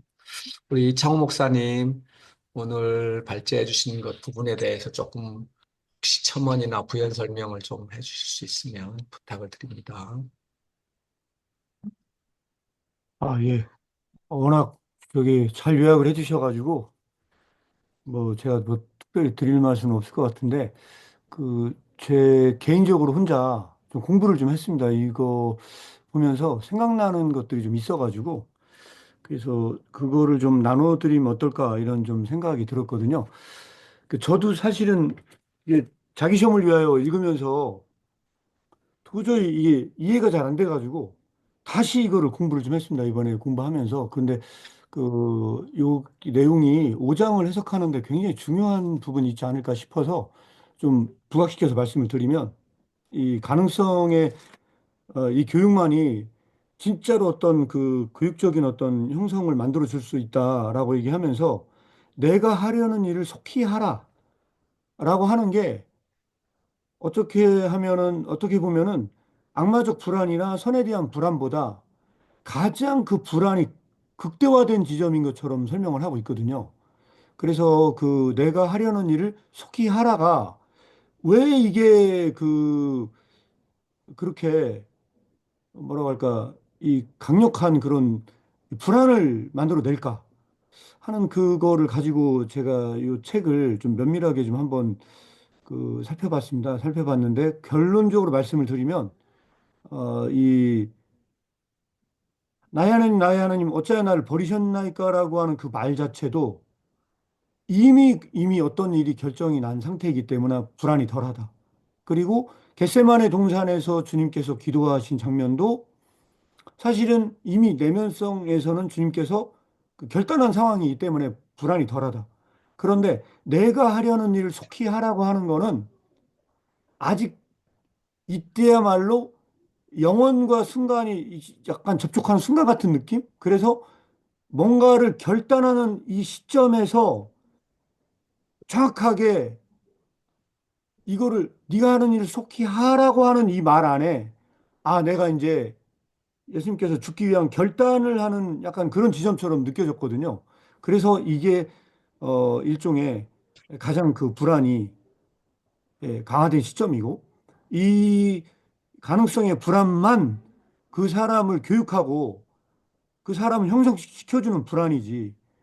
사장까지 나왔던 그 불안은 이거를 회피하는 쪽으로 간 거기 때문에 그거는 이건 교육적인 불안이 아니다. 약간 이런 결론으로 읽혀져서 한 말씀 드렸습니다.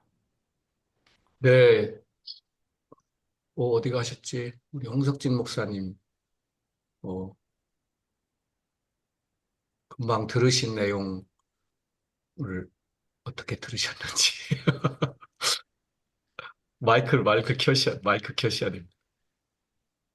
네, 지난 시간에 너무 인상적이라 지금도 기억하고 있는데, 그래서 우리가 생각할 땐, 아버지 왜 나를 버리십니까?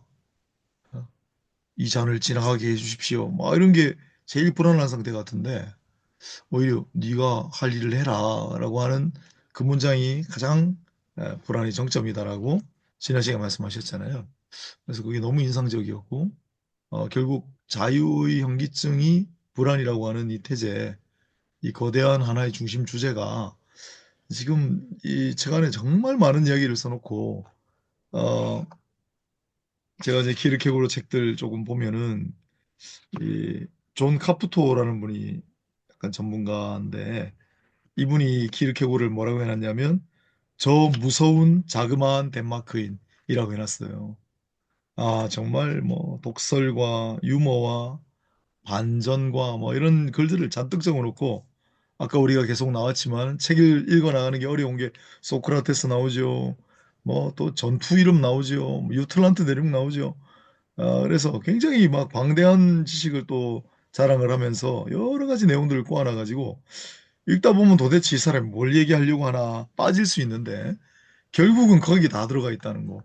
가서 네가 할 일을 해라. 자유의 가능성, 우리에게 주어진 자유, 그로 말미암아 절벽에서 내려볼 때 현기증을 느끼듯이 우리 자유에 주어진 자유 안에서 느끼는 현기증이 바로 불안이다라고 하는 이 중심 주장이, 중심이 이 문장이 전체를 다 지배하고 있고, 결국 그러한 불안의 진정성을 제대로 터득하는 자는 신앙을 가지게 될 때 결국은 구원으로 이른다라는 것이 이 책의 결론이다라고, 다시 한번 말씀을 드릴 수밖에 없겠습니다. 예, 감사합니다. 어, 부연 설명에 또 첨언까지 해주셨습니다. 우리 장정수 대표님 오늘 공부하시면서 좀, 예, 정리된 부분 나눠주십시오. 네, 오늘 이제 저희 이제 마지막이니까 그래서 이제 전체를 뭐 임충갑 선생님께서 또 이렇게 잘 해주셨더라고요. 잘 번역을 해주셨는데 저는 이제 이게 저희 이제 마지막이다 보니까 전체적으로 이렇게 느낌이 많이 오더라고요. 그 불안의 개념 처음에 읽을 때 그 앞에도 이야기가 나오지만 이제 이론 자체를 사실 아담까지 끌고 가서 이야기하는 부분 있지 않습니까?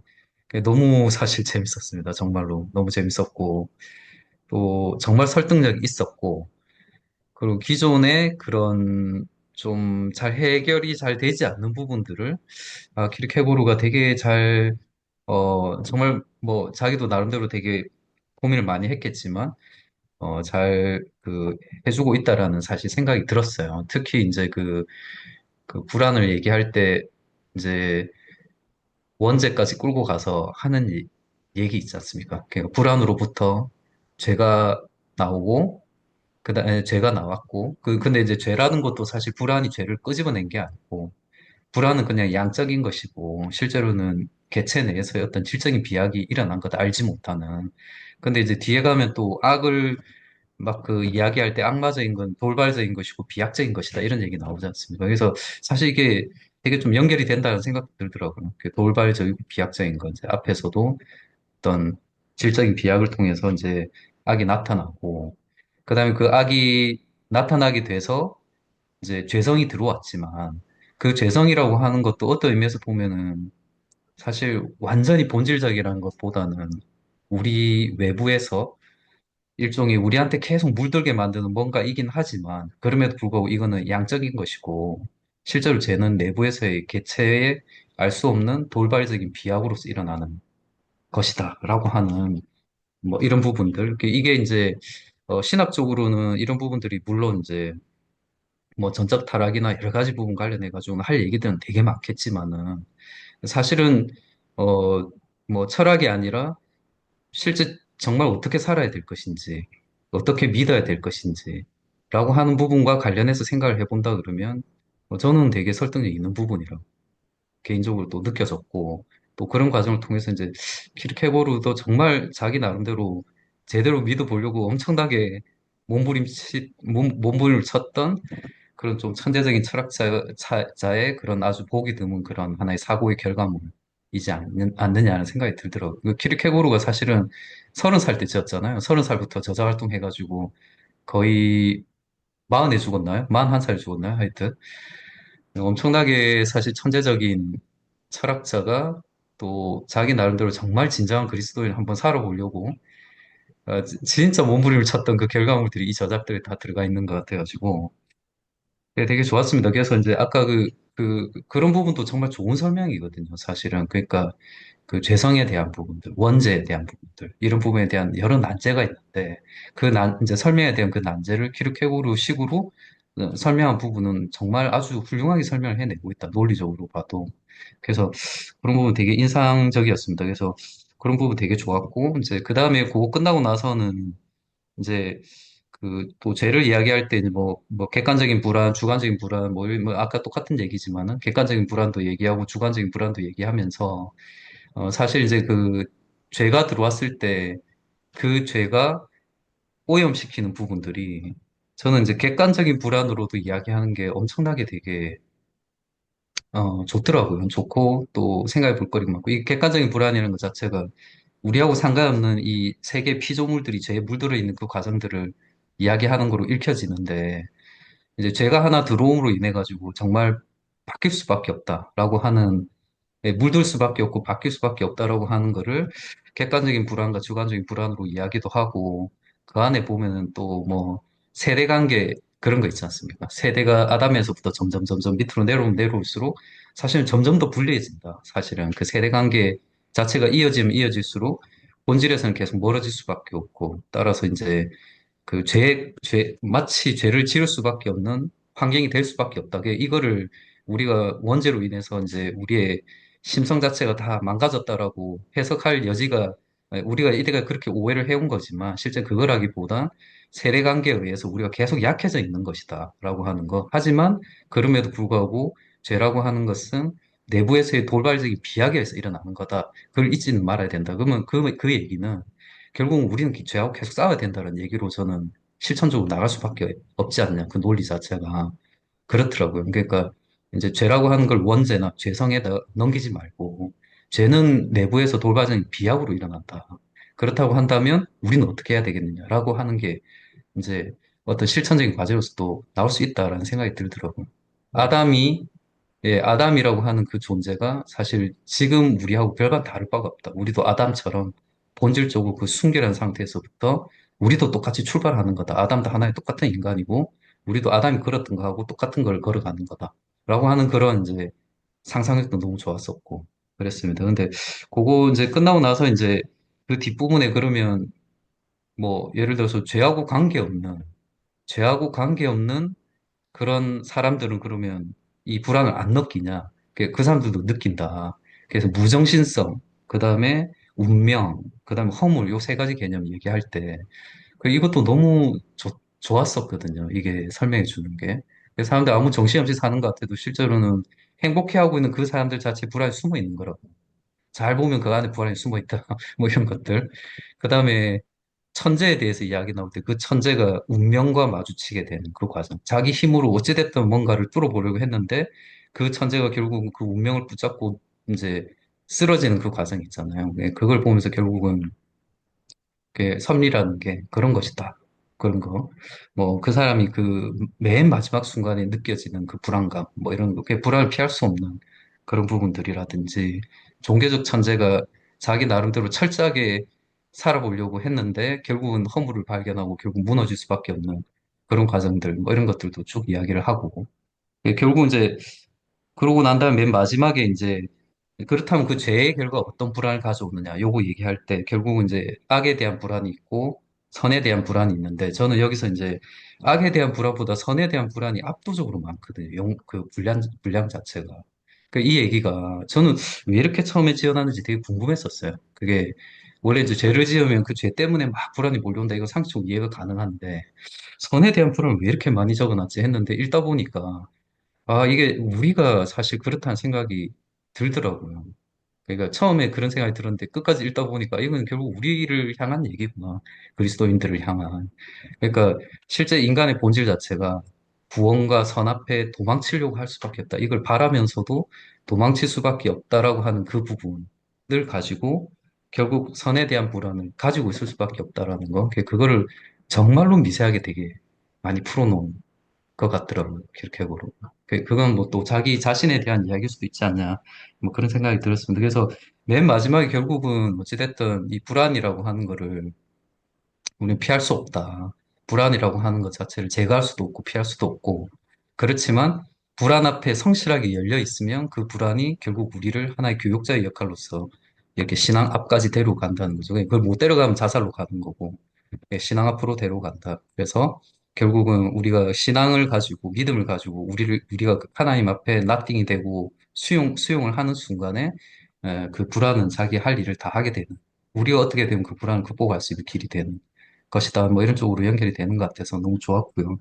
그리고 이제 저는 약간 그런 생각이 들더라고요. 이게 이제 불안 얘기할 때 우리가 이제 염려도 있고 공포도 있지 않습니까? 그러니까 염려하고 공포는 불안하고는 조금 또 다른 개념이지만, 근데 저는 제가 개인적으로 느낄 때는 염려, 공포, 그다음에 우리가 이제 이 다음번에 할 절망 같은 거, 죽음에 이르는 병, 이 절망, 예를 들면 낙심이나 허무나 이런 거 있지 않습니까?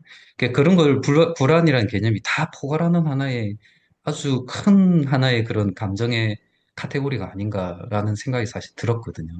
그래서 아마 키르케고르가 뭐 염려, 공포, 절망 이런 걸 가지고 이제 자기가 생각할 때 불안이라는 걸 안 다룰 수가 없었을 것이다라는 생각도 들고 너무 이 부분에 대해서 잘 다룬 게 아니냐라는 생각이 드는데 저는 개인적으로 이 불안 개념이 정말 명작 중에 명작이지 않겠냐. 사실 예, 아담에서부터 출발해가지고 이렇게까지 이제 원죄와 이런 부분에까지 끌고 가서 이렇게 설명을 할 수 있다는 뭐 그런 부분들이 너무 신선하고 또 참 재밌게 잘 다가왔던 것 같습니다. 네, 감사합니다. 참 길게 얘기하시지만 명료하게 잘 정리해 주셔가지고 그 길게 느껴지지 않는 그 기술과 능력도 참 찬사를 보냅니다. 그 혹시 이창호 목사님 그 월터 윙크의 이제 사탄론 있잖아요. 그 네. 그 키르케고의 사탄론 또는 악마론, 귀신론 이런 키르케고 뭐 이제 이 목사님이 이제 키르케고의 교회론을 지금 연구하고 계시다는데 교회론 자체가 이제 구약교회와 신약교회 전체의 메인스트림이 창조, 타락, 구속 이렇게 하는데 그 사탄의 역할을 혹시 월터 윙크는 사탄의 역할이라기보다는 심리적 작용 또는 이제 질적 비양 뭐 이런 식으로 그 키르케고와 비슷하게 얘기하는 것 같은데 혹시 이 목사님 보시기에 키르케고의 욥기 해석이라든지 이런 다양한 곳에서 다루고 있는 사탄론이 어떤 그 타락한 천사라든지 뭐 이런 개념들을 담고 있는 건지 좀 궁금해서 여쭤봅니다. 그런 쪽은 제가 공부를 많이는 안 해봐가지고 정확하게 잘 모르겠고요. 예. 일단 그 월터 윙크 같은 경우는 저는 그 운유 관련해가지고 그냥 그 폭력성 관련해서는 좀 본 게 좀 있다 보니까 그런 쪽은 확실히 월터잉크하고 키르케고르가 공통점은 무폭력을 그 주장한다는 건 공통점이 있는데 궁극적으로 지향하는 방향은 굉장히 개념적으로 완전 다른 부분들을 경험을 했고요. 아마 그런 점에서 본다면 제 생각에는 그 악마적인 영역에 대한 것도 분명히 다르지 않겠나 이렇게 생각이 들고요. 오히려 그 악마나 어떤 이런 개념은 이 불안의 개념이 오히려 더 많은 부분을 제공해 주고 있지 않나라고 생각이 들거든요. 그래서 그 악마적이라고 하는 것 그 자체에 대한 그 현상 자체에 대한 게 이전에 공부했던 사장 단원 있지 않습니까? 저는 그게 거의 궁극적인 그런 부분이라고 보거든요. 그러니까 키르케고르는 일반적인 신학하고 다른 점이 하나가 있는데 그건 뭐냐면 이제 교회론도 공부하면서 느끼는 게 키르케고르는 종말이 먼저 옵니다. 길케고르의 종말론은 저 책의 끝에 오는 게 아니고 실존적 종말을 말하는 거기 때문에 이 종말은 그 울티마툼이라고 하는 그 이것이냐 저것이냐의 맨 마지막 단원에 저기 말을 해야 되는 상황이 왔는데 유틀란트 광야 얘기가 거의 또 나옵니다. 뉴질랜드 강화 얘기 나오는데 거기도 굉장히 그 아이러니하게 그려지거든요. 그 광야에 아무도 없는 곳에 가서 설교를 하겠다고 이야기를 합니다. 근데 설교를 얘기하겠다고 하는 게 그 울티마툼이 그 누가복음에 나와 있는 종말론을 다루고 있습니다. 누가복음에 나와 있는 종말론을 다루고 있는데 그때 그 외제적인 성전이 완전히 멸망하고 다시는 그 외제적인 성전이 다시 이제 세워지지 않는다는 겁니다. 여기서 키르케고르는 결정적인 질문을 던집니다. 어떤 결정적인 질문을 던지냐면 그렇다면 이 종말은 이 모 돌 하나에 돌 하나도 남지 않는 이 종말은 인류 역사상 딱 한 번만 있는 것이냐. 음, 그래서 우리는 안전하다고 말할 수 있느냐. 라고 주장을 합니다. 여기서 결론적으로 말하고자 하는 이 종말의 사건이라고 하는 거는 역사적으로 한 번만 일어난 사건이 아니다. 이거는 한 개인의 실존 안에서 일어나는 하나의 종말론적 사건으로 이건 이해를 해야만 한다. 그래서 이런 관점에서 사실은 이런 존재의 하나의 생성을 말합니다. 이게 데마커 단어의 틸베알스라는 단어인데 이게 우리나라 말로는 번역이 굉장히 어려운 영어로도 번역이 잘 안 된대요. 이그지스턴스도 아니고 비잉도 아닌 빙이셀프 자체는 베안이라는 덴마크가 별도로 있고 본질이라는 단어는 베센이라는 단어가 있거든요. 근데 틸베알스라는 단어가 굉장히 중요하게 이런 점에서 그려지고 있는데 이것은 새로운 존재로 탄생된 건데 이게 키르케고르 안에서는 교회입니다. 그래서 이 교회라고 하는 거는 종말론적 사건 이후에 생성된 하나의 사건이기 때문에 그런 관점에서 악마적인 것도 제가 볼 때는 그려질 필요가 있는데 그래서 이 키르케고르에게 심판이라고 하는 것도 죽어서 심판을 받는 게 아니고 언제나 이런 실존적인 심판 개념도 이 즉시 현존의 사건으로서 전부 다 그려집니다. 예, 그런 점에서 이 악마적인 것도 사실은 지금 이 불안의 개념이나 이런 거 다루고 있는 것도 지금 이 시점에서 우리가 그 본질로서 그 도피하게 만드는 그 모든 것이 다 악마적인 것이고 이게 사실은 사탄적인 거거든요. 그래서 어, 충격적이게도 자기 시험을 위하여서는 이런 시대 정신 자체가 악마다. 음, 음, 이 시대 정신 자체 이게 악마다. 모든 사람들은 이런 점에서 전부 다 그런 악마적 영혼에 시달리고 있는 거다라고 한다면은 다 그럼 비정상적인 것으로 봐야 되지 않겠나 이렇게 좀 설명드릴 수 있을 것 같습니다. 예. 하여튼 제가 궁금했던 거는 이제 보통 보편적 우리 한국교회 장로교 신앙이나 이런 침례교 신앙도 그렇지만 이제 사탄 적이다, 마귀 적이다 이런 개념보다도 이제 사탄 자체, 마귀 자체 이런 성경에 나오는 그런 그 실존적 그 영적 존재 이런 부분에 대해서 많이 얘기를 하는데 킬케고는 저 월터 윙크도 그렇지만은 이제 주로 어떤 적이다 또는 어떤 인간의 심리적 어떤 현상 뭐 이런 쪽으로 보는 것 같아서 궁금해서 여쭤봤습니다. 일단 예, 그 부분은 좀 적어두고요. 우리 함께 늘 공부해왔던 우리 유요한 형제님 마무리하면서 또 궁금한 게 있으면 예, 말씀도 해주시죠. 아, 네.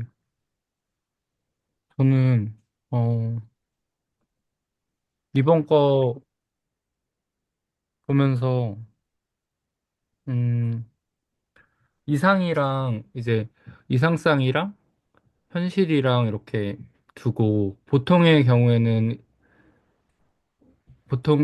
어떤 일반적인 사람들은 이상을 되게 가벼운 걸로 여기고, 현실은 되게 무거운 걸로 여기잖아요, 보통. 근데 이거를 반대로 그렇게 고르는 얘기를 하더라고요. 그래서 그 부분이 되게 재밌었던 것 같아요. 그러니까 어떻게 보면은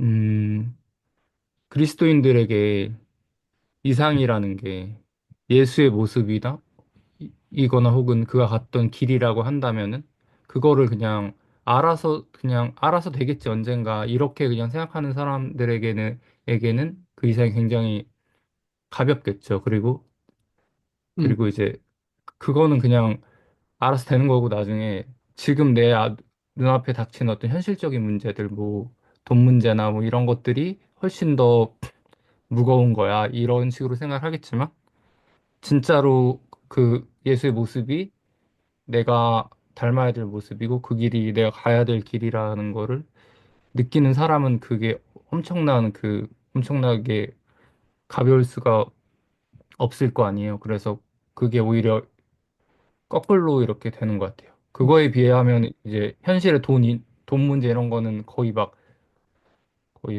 먼지처럼 보이겠죠. 그게 진짜 현실로 만약에 다가온다면 나한테. 그래서 그런 부분들 되게 인상 깊었던 것 같고, 이제 전체적으로는 제가 이거 근데 저는 조금 띄엄띄엄 봤는데 제가 중간에 참여를 제대로 못할 때가 있어서 근데 이번 거 읽으면서는 되게 그 그리스도교 훈련 생각이 많이 났습니다. 그 그리스도교 훈련이 이거에 대한 어떤 어플리케이션 같은 느낌을 좀 많이 받았으니까 이게 굉장히 개념적으로 어떤 개념서라면 그리스도 훈련이 어떤 불안의 개념을 가지고 굉장히 이렇게 좀 문학적으로 좀 시적으로 그렇게 한 작품이다. 그래서 저는 되게 좋았어요. 그리고 전체적인 부분에서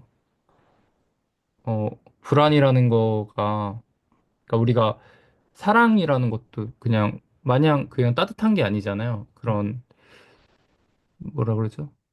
그런 좀 이미지적으로 그냥 따뜻한 게 왠지 사랑일 것 같지만 진짜 사랑해서 차가우게 행동해야 될 때도 우리가 있는 것처럼 우리 신앙인의 삶도 사실은 편안한 거 같지만 사실은 오히려 신앙인이기 때문에 불안한 삶일 수 있고 그런 부분이 전 되게 많이 와닿던 것 같아요. 그래서 되게 어떻게 보면 좀 교회들에서도 물론 뭐 다 그렇진 않겠지만 이제 제가 몸담았던 교회들에서는 그런 어떤 구원의 확신을 되게 강조했거든요. 그런 불안과는 어떤 정반대되는 걸로 불안해하지 마. 다, 우리 다 이미 뭐 확신을 가져. 이런 식으로. 근데 그런 어떻게 좀 마땅히 불안해야 될 지점에서는 신앙인이기 때문에 불안해야 되는구나. 그런 부분에 대해서 저는 오히려 더 많이 와닿았던 것 같아요. 그리고 마지막으로 그 아까 전에 그 홍수충 목사님께서도 그런 부분 지적해 주셨었는데 이제 키르케고르의 이런 식의 해석이 그런 교육 기독교 교육과는 조금 거리가 있다. 근데 이제 제가 생각하기 이제 제가 배우기로는 어 그거를 이제 피널 서브스티션 띠오리라고 하는데 대속 대속 대속교리라고 할까요? 그거랑 한 개 더가 이제 모럴 인플러스 띠오리라고 두 개가 있거든요, 주로. 그래서 그 이제 피널 서브스티션 띠오리를 주로 개신교 보수 측에서 강조하는 거죠. 그래서 이제 구원자로서의 예수의 모습만 딱 해서 그거 결국에는 대속교리를 엄청나게 강조하고 이제 흔히 말하는 자유주의 신학자들이 그런 모럴 인플러스 테오리를 강조하죠. 그러니까 예수는 구원자가 아니라 모델이다. 오히려. 그러니까 우리가 가야 할 길을 제시했다. 그리고 우리는 그 길을 가야 한다라고 하는데 이제 제가 배운 정통 신학 안에서 저는 이제 개신교보다 더 먼저 있었던 그런 어떤 그리스도 전체의 흐름에 있어서의 전통 신학에서 제가 공부했을 때는 사실 정통 신학은 둘 다라고 이야기를 했었거든요. 그래서 예수는 구원자만도 아니고 예수는 모델만도 아니다. 예수는 구원자임과 동시에 예수는 모델이다. 그렇게 얘기했던 부분인데 저는 키르케가 이걸 정확히 얘기하고 있습니다. 이쪽에서 불안의 개념에서. 그래서 저는 굉장히 그런 어떤 정통신학과 맥을 같이 한다는 그런 느낌을 많이 받았던 것 같아요. 너무 감사합니다. 예. 어, 또박또박 잘 또 말씀해 주셔서 요한 형제도 참 핵심 진리를 잘 전달해 주셔서 감사합니다. 시간이 많이 갔는데 우리 장재근 우리 대표님 혹시 이렇게 책 모임을 인도하시는 입장에서 오늘 오셔서 좀 느낀 점 있으면 말씀해 주시면 감사하겠습니다.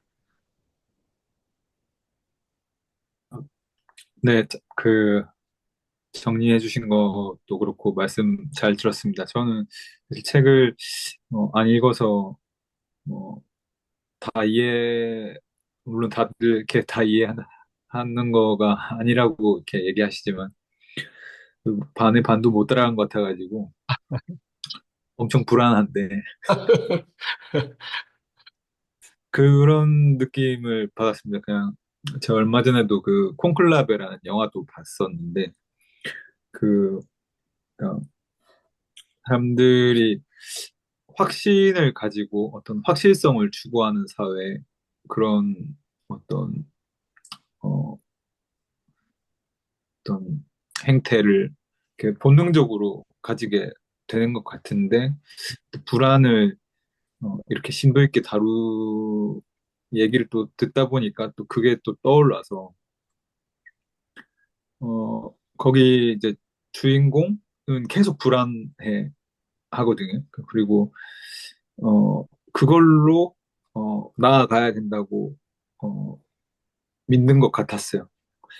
그래서 여기도 마지막 부분에 이제 불안에 의하여 신앙으로 형성되는 것이야말로 뭔가 음, 진정한 어, 그런 어떤 믿음이고 신앙 이라는 어떤 결론인 것 같은데 저도 음, 사실 어떤 걸 받아들일 때 음, 누가 이거야 했을 때 아, 네, 그렇습니다라고 이제 그렇습니까 하고 이제 바로 그냥 받아들이는 게 아니라 어느 정도는 받아들이고 책을 뭔가를 보더라도 보고 아, 이거는 이렇지 않을까 하는 어떤 어, 나아가는 어떤 의심 뭐 그게 무조건 거부가 아니라 그런 것들이 없으면 아무것도 내 것이 되지 않는다는 생각을 했습니다. 그리고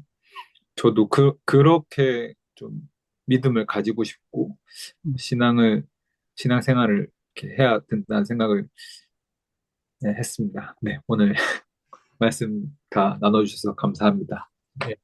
하여튼 값싼 확신의 보복을 당하고 있는 시대인 것 같고요. 오 불안의 은총이여 라는 말을 할 만큼 킬케고의 불안은 우리에게 은총으로 인도하는 아주 깊이 있는 그런 도전인 것 같습니다. 저도 불안은 가치 중립적인 것이기 때문에 예, 불안은 불신앙이거나 믿음이 없음이 아니라 불안은 하나님 주신 은총이고 신이 아닌 인간에게 준 선물이라고 생각이 들었고요. 그 불안을 통해서 어떻게 은총의 자리로 나아가는가 아니면 에, 그렇지 않은가를 결정하는 것 같아서 정말 저도 역시 불안이 너무 귀한 선물이구나 이런 생각을 했더랬습니다. 우리 중요한 브라더 어, 이렇게 오늘 처음 오셨는데 또 한 말씀. 예. 네, 먼저 마지막 부분을 이제 처음으로 오고 접하게 돼서 제가 이전에 학부 수준에서 접할 때도 책을 읽으면서 와, 되게 어렵다라는 느낌을 많이 받았거든요. 왜냐면 그 논리적으로도 상충하는 부분들이 분명히 있고 그리고 아까 설명해 주셨듯이 배경 지식이 많아야지 알 수 있는 부분들도 분명히 있다 보니까 이게 되게 어려웠었는데 오늘 그 잘 요약해 주시고 설명해 주신 덕분에 불안이라는 게 키르케고르에게 있어서 실존적으로 어떻게 다가온지에 대한 도식이 다시 한번 상기되는 시간이 있었고요. 그리고 어 저는 키르케고르가 아까 요한님께서 말씀하셨듯이 구원자 아, 지금 상기가 안 되는데 제가 또 그리스도 구원자 예수와 모델 예수. 네, 그 지점을 굉장히 강조하기 위해서 이러한 그 불안에 대한 내용들과 그리고 불안이 이제 어떻게 신앙으로 이끌어지고 그리고 그 신앙인에게 있어서 불안이 어떻게 작용하는지에 대해서 이렇게 면밀하게 쓰지 않았는가라는 생각이 듭니다. 그리고 어, 저도 현대 기독교인이라면 구원에 대한 확신 그리고 예수님의 부활 이런 주제도 분명히 너무 감정적으로도 좋고 분명히 기쁜 순간이고 그렇지만 어, 예수님이 고난을 받으시는 그 기간과 그때 예수님의 실존적인 고난들이 분명히 있으시잖아요. 또 예수님께서는 신이시면서도 인간이시니까 인간 육신으로 이제 네, 인간 육신인 면이 존재하니까 그래서 지금의 저희 그리스도교인들도 예수님의 고난과 그런 실존적인 불안을 몸소 체험하면서 예수님의 거룩한 길을 따라갈 수 있도록 노력을 해야 된다는 생각을 많이 갖게 되었습니다. 너무 그리고 제 음, 그 키에르케고르가 불안과 재에 대해서 말한 그 상관관계가 굉장히 도발적이면서도 저에게 있어서는 굉장히 설득력 있게 다가왔습니다. 네. 너무 감사합니다. 비슷한 어떤 경험들을 느끼시는 것 같습니다. 우리 김선홍 형제님, 어, 신실하게 꾸준히 잘 참여하셨는데 오늘 책거리 하는 입장에서 간단하게 한 말씀 해주시고, 예,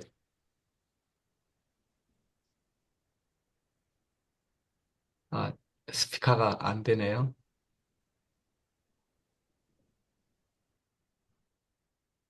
어, 작동이 잘 안 되는군요. 음. 예, 그러면 조금 이따가 예, 말씀해 주시고요. 우리 장정수 대표님, 오늘 전반적으로 이제 책거리 하면서 좀 감사 말씀 한 말씀 하시고, 우리 이창호 목사님께서 마무리 정리해 주시고, 기도해 주시면 좋겠습니다. 예. 네네. 저기, 제가 이제, 그, 그, 나중에 한번 들으실 거죠? 그, 아까 목사님 감사 말씀. 지금 스피커가 안 돼가지고. 예, 예, 예. 김선홍 목사님, 그럼 네. 간단하게 아, 김성 목사님요? 예. 아, 아, 예. 어, 예. 네. 저는 이제 그 목회를 하는 사람으로서 이 불안의 개념을 읽고 이 세미나의 스터디에 참여하고 하면서 더 이렇게 좀 불안한 것 같아요. 목회를 네, 정말 잘하고 있는가. 정말 하나님이 기쁘시는 그런 어, 하시는 그런 목회자인가 이런 생각이 많이 들고요. 사실 이제 저는 성서학을 전공해서 이제 뭐 주중에 이제 목사님들이랑 히브리어, 헬라어, 라틴어 이렇게 그 스터디를 인도를 하고 하면서 이제 성서학 쪽인 그런 쪽으로 이렇게 계속 해왔는데 사실은 이창호 목사님 통해서 키에케고르의 이런 책을 이렇게 쭉 한번 읽어봤는데요. 감사하고 또 한 가지는 이게 한 번 읽고 덮을 책이 아니다. 정말 제 옆에 놓고 성경 보는 그런 마음으로 앞으로 더 이렇게 좀 읽어보고 또 우리 귀한 목사님들을 통해서 앞으로 형제님들을 통해서 이 관련한 책들 더 관심을 가지고 읽어야지 되겠다. 그것이 조금이라도 좀 목회자로서 불안을 덜어내는 일이 아닌가라는 생각을 해보게 되었습니다. 감사합니다. 예, 송 대표님. 네. 그리고 요거 이제 하면서 한 가지 조금 질문 드릴 게 하나 있는데, 사실 이제, 너무 좋은 개념들이 사실 또 처음 들어보지만 너무 좋은 개념들이 되게 많이 나와가지고, 되게 좋더라고요. 인간이 이제 어떤 영과 육의 어떤 종합. 이제 종합인데 그 종합이라고 하는 게 결국은 이제 정신으로 표현이 되는 거지 않습니까? 근데 이제 그 자체가 그 사실은 되게 불안한 거고 그 자체의 그 종합이나 그 정신이라고 하는 게 영과 육 사이를 사실 이어주는 거기 때문에 근데 이제 그거를 이제 키르케고르가 표현할 때는 이거 자체가 하나의 모순이고 또 이거 자체가 그래서 하나의 과제다. 예를 들면 그 영과 육 그 사이를 종합한다는 것 자체가 모순이자 하나의 과제인데 근데 이제 사실은 이제 육신이라고 하는 게 결국은 계속 이제 원래는 영에 봉사하는 기관이라고 기르케고르 어딘가에서 그렇게 이야기를 하던데 결국은 그게 이제 타락을 통해 가지고 사실은 배신하는 어떻게 보면 반항하는 사실 기관이 돼버린 거지 않습니까? 그래서 그거 가지고 뭐 이 책에 보면은 성적인 부분, 성욕에 대한 부분도 엄청 분석을 많이 사실 하고 있거든요. 그 부분도 사실 되게 재밌었어요. 사실 읽으면서도. 근데 이제 저는 뭐가 좀 궁금했냐면 그게 이제 그 개인의 역사가 그러니까 역사라고 하는 게 이런 모순이 있고 그다음에 이 모순을 해결하려고 하는 과제가 생겼기 때문에 개인의 역사가 이제 시작이 된 것이다. 라고 이제 이야기를 하더라고요. 그러면 이제 이거는 어떤 의미에서 보면 그거는 이해는 저는 가능한데 개인의 역사라는 측면을 키르케고르가 이제 아주 영과 육 사이의 그런 어떤 그 종합, 영과 육 사이의 그런 모순과 그 과제가 생겼기 때문에 이제 그 부분에 대한 그 각각 개인의 어떤 역사가 시작되는 것이다. 라고 표현을 하는데 그거는 동의가 되는데 이거를 인류의 역사도 이렇게 표현을 하더라고요. 키르케고르가. 그러니까 인류의 역사도 영과 육 사이의 어떤 그런 모순이 해결되어 가는 과제다. 그러니까 역사를 이렇게 보면은 사실 그 헤겔이 이야기했던 역사라고 하는 건 절대 정신이 계속적으로 구체화되는 과정이다. 라고 하는 부분이 있지 않습니까?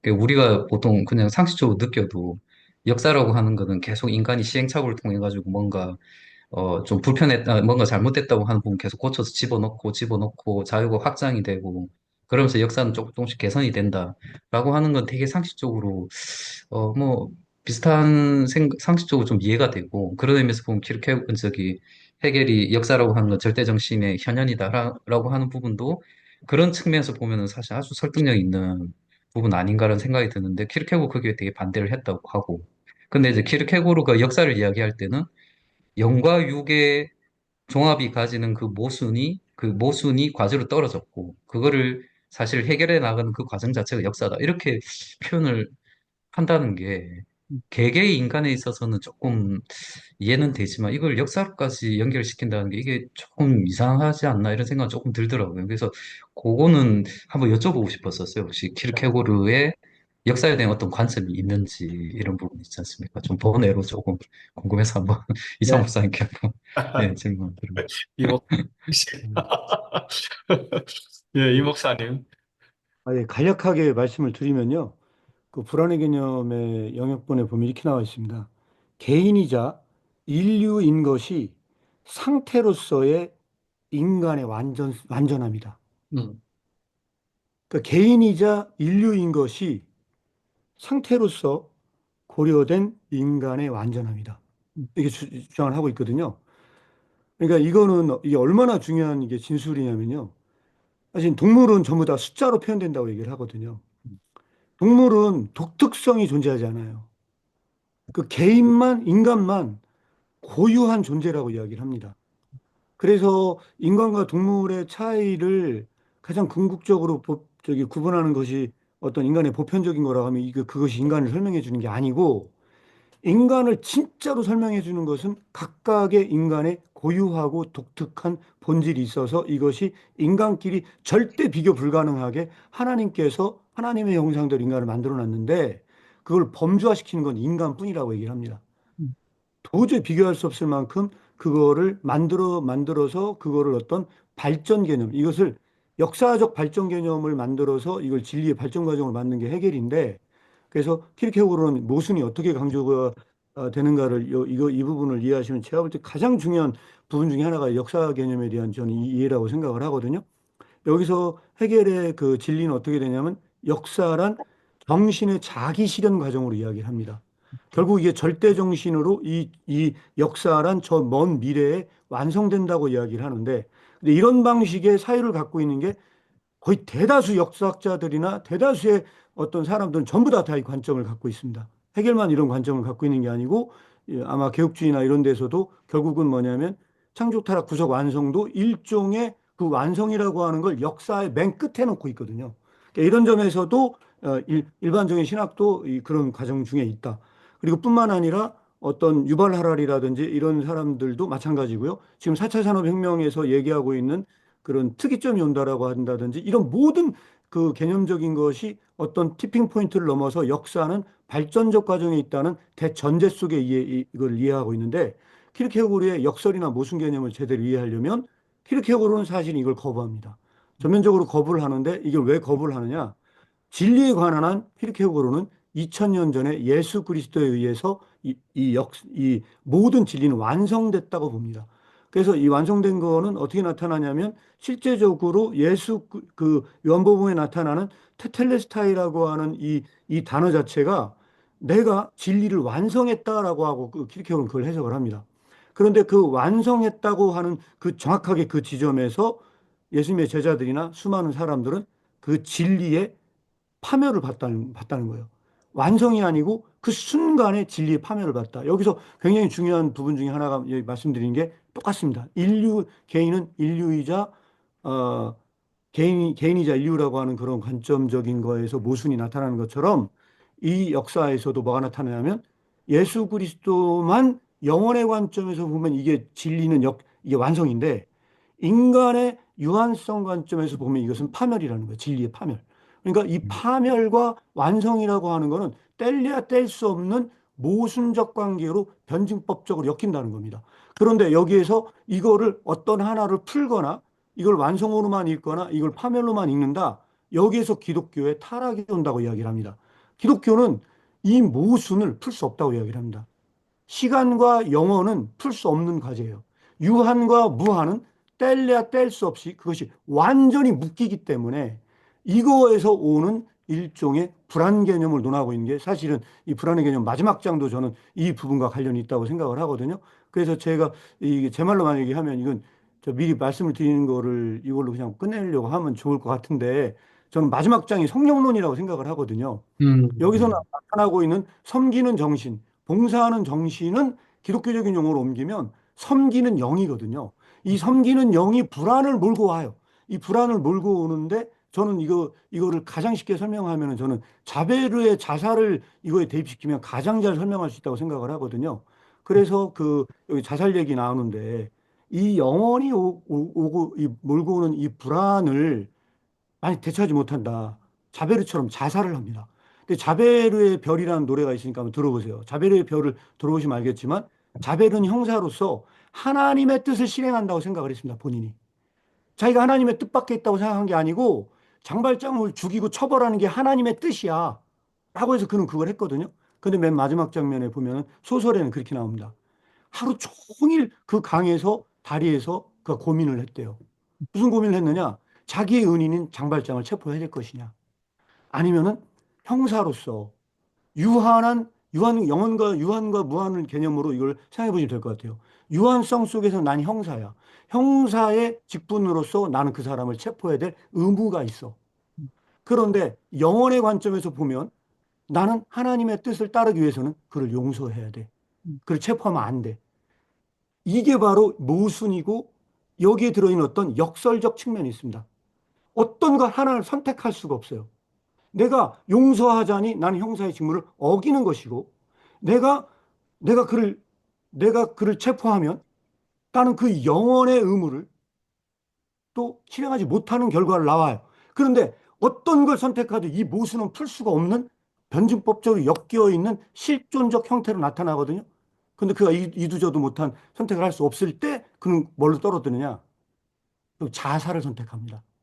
그런 이게 바로 불안의 교육입니다. 이때 그가 어떤 선택을 하든 그것은 불안이 나타난다는 거예요. 이 불안이 나타나는데 제가 봤을 때는 여기에서 이 레미제라블에서 사실은 궁극적으로 가장 불행한 사람은 자베르거든요. 왜? 자베르야말로 가장 불쌍한 사람으로 그는 용서가 뭔지를 모르고 결국은 죽음에 이른 사람이거든요. 여기에서 그가 영원히 주는 섬기는 영의 교육으로 만에 들어온다 한다면 사실은 용서로 도약했어야 되는 거거든요. 이게 영원의 교육입니다. 영원으로 도약한다는 건 그가 유한한 유한성 영역에 있는 그러한 의무 자체를 다 포기하는 겁니다. 완전히 점프를 해야 되는 거거든요. 근데 그 점프가 나타나지 않았을 때 이 문제가 발생하는 건데, 이러한 도약은 역사성 안에서 발전적 개념으로 나타나는 게 아니고 항상 한 개인의 실존적 도약으로만 그 진리가 나타납니다. 그래서 키르케고르의 진리 개념은 반복으로만 나타납니다. 여기서 이 진리는 발전하는 게 아니고 한 개인성 안에서 행해지는 사람에 의해서만 나타나는 반복입니다. 음, 네. 그렇게 설명드리죠. 음. 그러니까 저도 이제 역사 부분도 되게 좀 재밌더라고요. 이렇게 써놓은 게. 그래서 조금, 그게 이제 저희가 그 자크 엘릴 읽었을 때 이제 그 자크 엘릴이 역사에 대해서 이제 그런 얘기를 하거든요. 이 자크 엘릴도 이제 그 키르케고르한테 엄청 영향을 많이 받은 사람이고, 자기한테 영향을 많이 준 사람이 마르크스하고 키르케고르하고, 그 다음에 이제 그 신학자, 그 그죠? 그 이제 하여튼 그 세 사람인데 근데 그 중에서도 저기 자켈릴이 키르케고르한테 영향을 엄청 많이 받았었는데 근데 이 사람이 역사에 대해서 이야기할 때 자기가 역사에 대해서 뭐라고 얘기하냐면 뭐 역사에 있어서의 어떤 법칙이나 이런 건 없는 것 같다. 자기가 볼 때는. 그 역사는 어떤 우연적인 사건들의 만남으로 인해서 그것이 또 꼬리에 꼬리를 물고 막 이렇게 이루어지는 거다라는 얘기, 그런데 그런 생각들을 많이 가지고 있더라고요. 근데 이제 이런 생각들은 또 어떻게 실천적으로 연결이 되냐면, 그러면 그 우연의 고리를 어떻게 만들 것이냐 되게 중요한 거죠. 그러니까 이게 역사 어떻게 발전한다 안 발전한다 중요한 게 아니라 어떤 형태로든지 그 우연의 계기를 만들어주는 거예요, 역사 안에다가. 그게 어떻게 보면 그리스도인이 해야 될 일이 아닌가 뭐 이렇게 생각하는 것 같았어요, 자크 엘릴이. 그 자크 엘릴이 아주 혁신적인 사실 그런 뭐 그 당시에 어, 뭐 환경운동 같은 경우에 거의 선구자적인 역할을 했었고 막 그랬었는데 이제 그런 것들도 나오고 그 다음에 이제 그 산둥수용소 지은 그 랭던 킬키라고 그 랭던 킬키가 또 신학자 하버드대 나오고 그 사람이 누구 제자더라 하여튼 그 되게 또 유명한 하여튼 그 신학자의 그 제자인데 뭐 랭던 킬키가 지은 산둥수용소에 보면은 뭐 그런 얘기도 나오거든요. 그러니까 수용소 안에서 실제 있었던 얘기인데 그 사람이 실제 2차 세계대전 때 산둥수용소에 갇혀가지고 그때 그 어떤 공동체가 어떻게 형성이 돼서 어떤 식으로 쭉 이제 진행이 되는가를 실제 관찰한 일종의 하나의 인간 보고서 같은 그런 거거든요. 되게 재밌게 읽었었는데 거기 보면 인간이 어떤 고난에 처해 있을 때 어떤 막 극한의 어떤 문제에 처해 있을 때는 엄청나게 잘 극복한다, 그거를. 정말 멋지고, 정말 창의적이고, 그리고 사회성도 엄청나게 잘 발휘되고. 그러니까 모두가 다 힘든 재난의 시기에는 진짜 반짝반짝한 그 인간의 뭔가 나온다는 거죠. 근데 나와서 어느 정도 문명이 형성이 되면 그때부터는 내부적으로 썩어서 문드러지기 시작하는 거죠. 이제 이게 완전 그 문명이 파괴되기 시작하는. 그러니까 자기가 생각할 땐 그거는 거의 패턴인 것 같다. 이렇게 생각을 이제 막 그렇게 하는 와중에 그게 딱 전쟁이 끝나거든요. 그래가지고 그 사람 이제 전쟁 끝나가지고 미국으로 돌아가서 이제 이 사람 하여튼 그 되게 유명한 그 신학자의 그 예, 신학자의 그 저기 그 후배 그 제자인데 그래서 하여튼 이 사람이 하는 얘기는 사실 그런 거죠. 그러니까 인간이 가지고 있는 가능성, 재난의 순간에 피어나는 그 인간의 그 독특한 그 창의성. 그런데 사실은 내부적으로 무너질 수밖에 없는 그런 어떤 인간의 원죄적인 그런 성향, 뭐 이런 것들을 이야기를 하더라고요.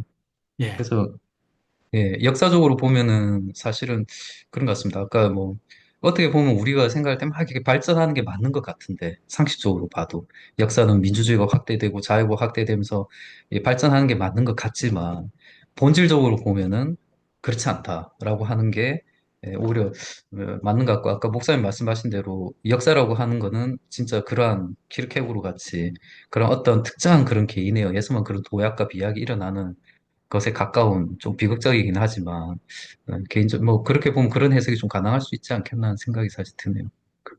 이거 첨언해서 말씀을 드리자면요. 이런 말씀 드릴 수 있을 것 같습니다. 뭐냐면, 그, 반사회성의 사회화, 그 반사회성의 사회화, 이성의 간지, 음, 예, 그 다음에 그 경제학에서 말하고 있는 인간의 욕망의 문제, 이건 저는 관점이 다 똑같다고 봅니다. 어떤 관점이냐? 반사회성의 사회화가 말하는 것처럼 인간의 이기적인 특성 자체가 사회를 발전시켰다는 거예요. 음. 인간의 악마적인 요소가 선을 만들었다는 거예요. 음, 인간의 그런 그 이기적인 그런 하이에크 경제학자 하이에크가 말한 것처럼 인간의 이기적인 욕망 자체가 경제를 발전시켰다는 거예요. 따라서 이 악마적인 요소를 제거할 수 없다는 거예요. 음. 이게 일반적으로 사회발전론에서 말씀을 나오는 어떤 그 담론 중에 하나입니다. 결국은 한마디로 얘기하면 유발 하라리가 봤던 것처럼 이 모든 발전 논리는 다 허위다. 이것은 다 가짜고 이거는 진짜가 아니다. 인간의 어떤 발전의 상상적 허회에 의해서 만들어진 것이 인간의 문화다라고 하는 이 담론인데 니체는 이게 가짜기 때문에 다 부숴야 된다. 다 까부셔야 된다. 하는 만약에 그런 논리로 한다면 키르케고르와 니체는 그런 점에서는 관점이 같을 수 있습니다. 왜? 이 발전이라는 명목으로 인간을 만들어놨던 이 진리 개념은 다 허위다. 이건 다 가짜다라는 거거든요. 근데 어쨌든 유발 하라는 이런 관점에서 봤을 때 그럼에도 불구하고 이건 존속해야 된다. 왜? 이것이 인간 사회를 유익하게 만들기 때문에 이게 허위라고 없앨 것이 아니고 이것은 남겨둬야 된다. 왜? 인간의 질서를 유지시켜주는 굉장히 중요한 역할을 하기 때문에 인간의 문화와 질서와 모든 관념적인 요소는 그대로 둬야 된다라는 관점이라고 한다면 이 키르케고르는 사실은 이 발전이라는 이름으로 기독교는 퇴보했다고 이야기합니다. 역사는 진행되면 진행될수록 이것은 완전한 퇴보다. 왜 퇴보냐? 이거는 원래 원전이었던 2000년 전의 그 진리 사건으로부터 멀어지면 멀어질수록 그 개념적으로 그건 퇴보다. 그래서 결국은 그 퇴보가 발전인 것처럼 꾸려졌기 때문에 기독교 타락이 왔다. 이런 관점으로 읽혀지기 때문에 사실 키르케고르의 제자도를 제대로 읽으면 그것을 한마디로 딱 꾸려라. 반복입니다. 반복. 그거는 그 진리를 생성하고 그걸 살아낸 사람에 의해서만 그 진리가 반복되는 것뿐이지 발전되는 게 아니다. 그래서 그런 삶을 살아가는 사람들은 2000년 전에 진리를 사는 거와 이 이후 세대가 또 나아지는 게 아니다. 다 똑같이 어렵다. 매 세대마다 그 진리를 살아내는 삶은 다 어렵다. 발전되기 때문에 그 진리가 쉬워졌다고 얘기를 하는 거는 다 거짓말이다. 진리는 매 세대마다 그걸 살아내는 사람들은 다 똑같이 어려움에 봉착할 수밖에 없다. 이 기본적인 이 키르케고르가 보는 역사적 담론 속에서 만들어내지는 거고요. 따라서 이 불안 문제도 뭐냐? 그 진리를 마주하는 사람은 다 똑같이 불안하다. 그 불안 자체가 사라지는 게 아니고 누구나 다 이걸 살아낸 사람에게 그 불안이라는 문제는 다 똑같은 방식으로 나타날 수밖에 없다. 그리고 이것만 그 사람을 교육하고 그 사람을 세운다. 이 불안의 개념 5장의 마지막 장 내용은요. 그런 관점에서 읽혀져야 됩니다. 그래서 불안의 개념 서문 다시 봐보십시오. 서문에서 강조하고 있는 게 반복입니다. 네, 시간이 많이 됐습니다. 그, 네네. 제가 조금만 더, 예, 말씀드리면, 레비스트로스의 슬픈 열대라는 책 있지 않습니까? 레비스트로스의 슬픈 열대. 레비스트로스의 슬픈 열대 같은 책을 보면은, 그 옛날에 이제 야만과 문명은 없다, 이런 얘기가 나오거든요. 야만과 문명은 없다.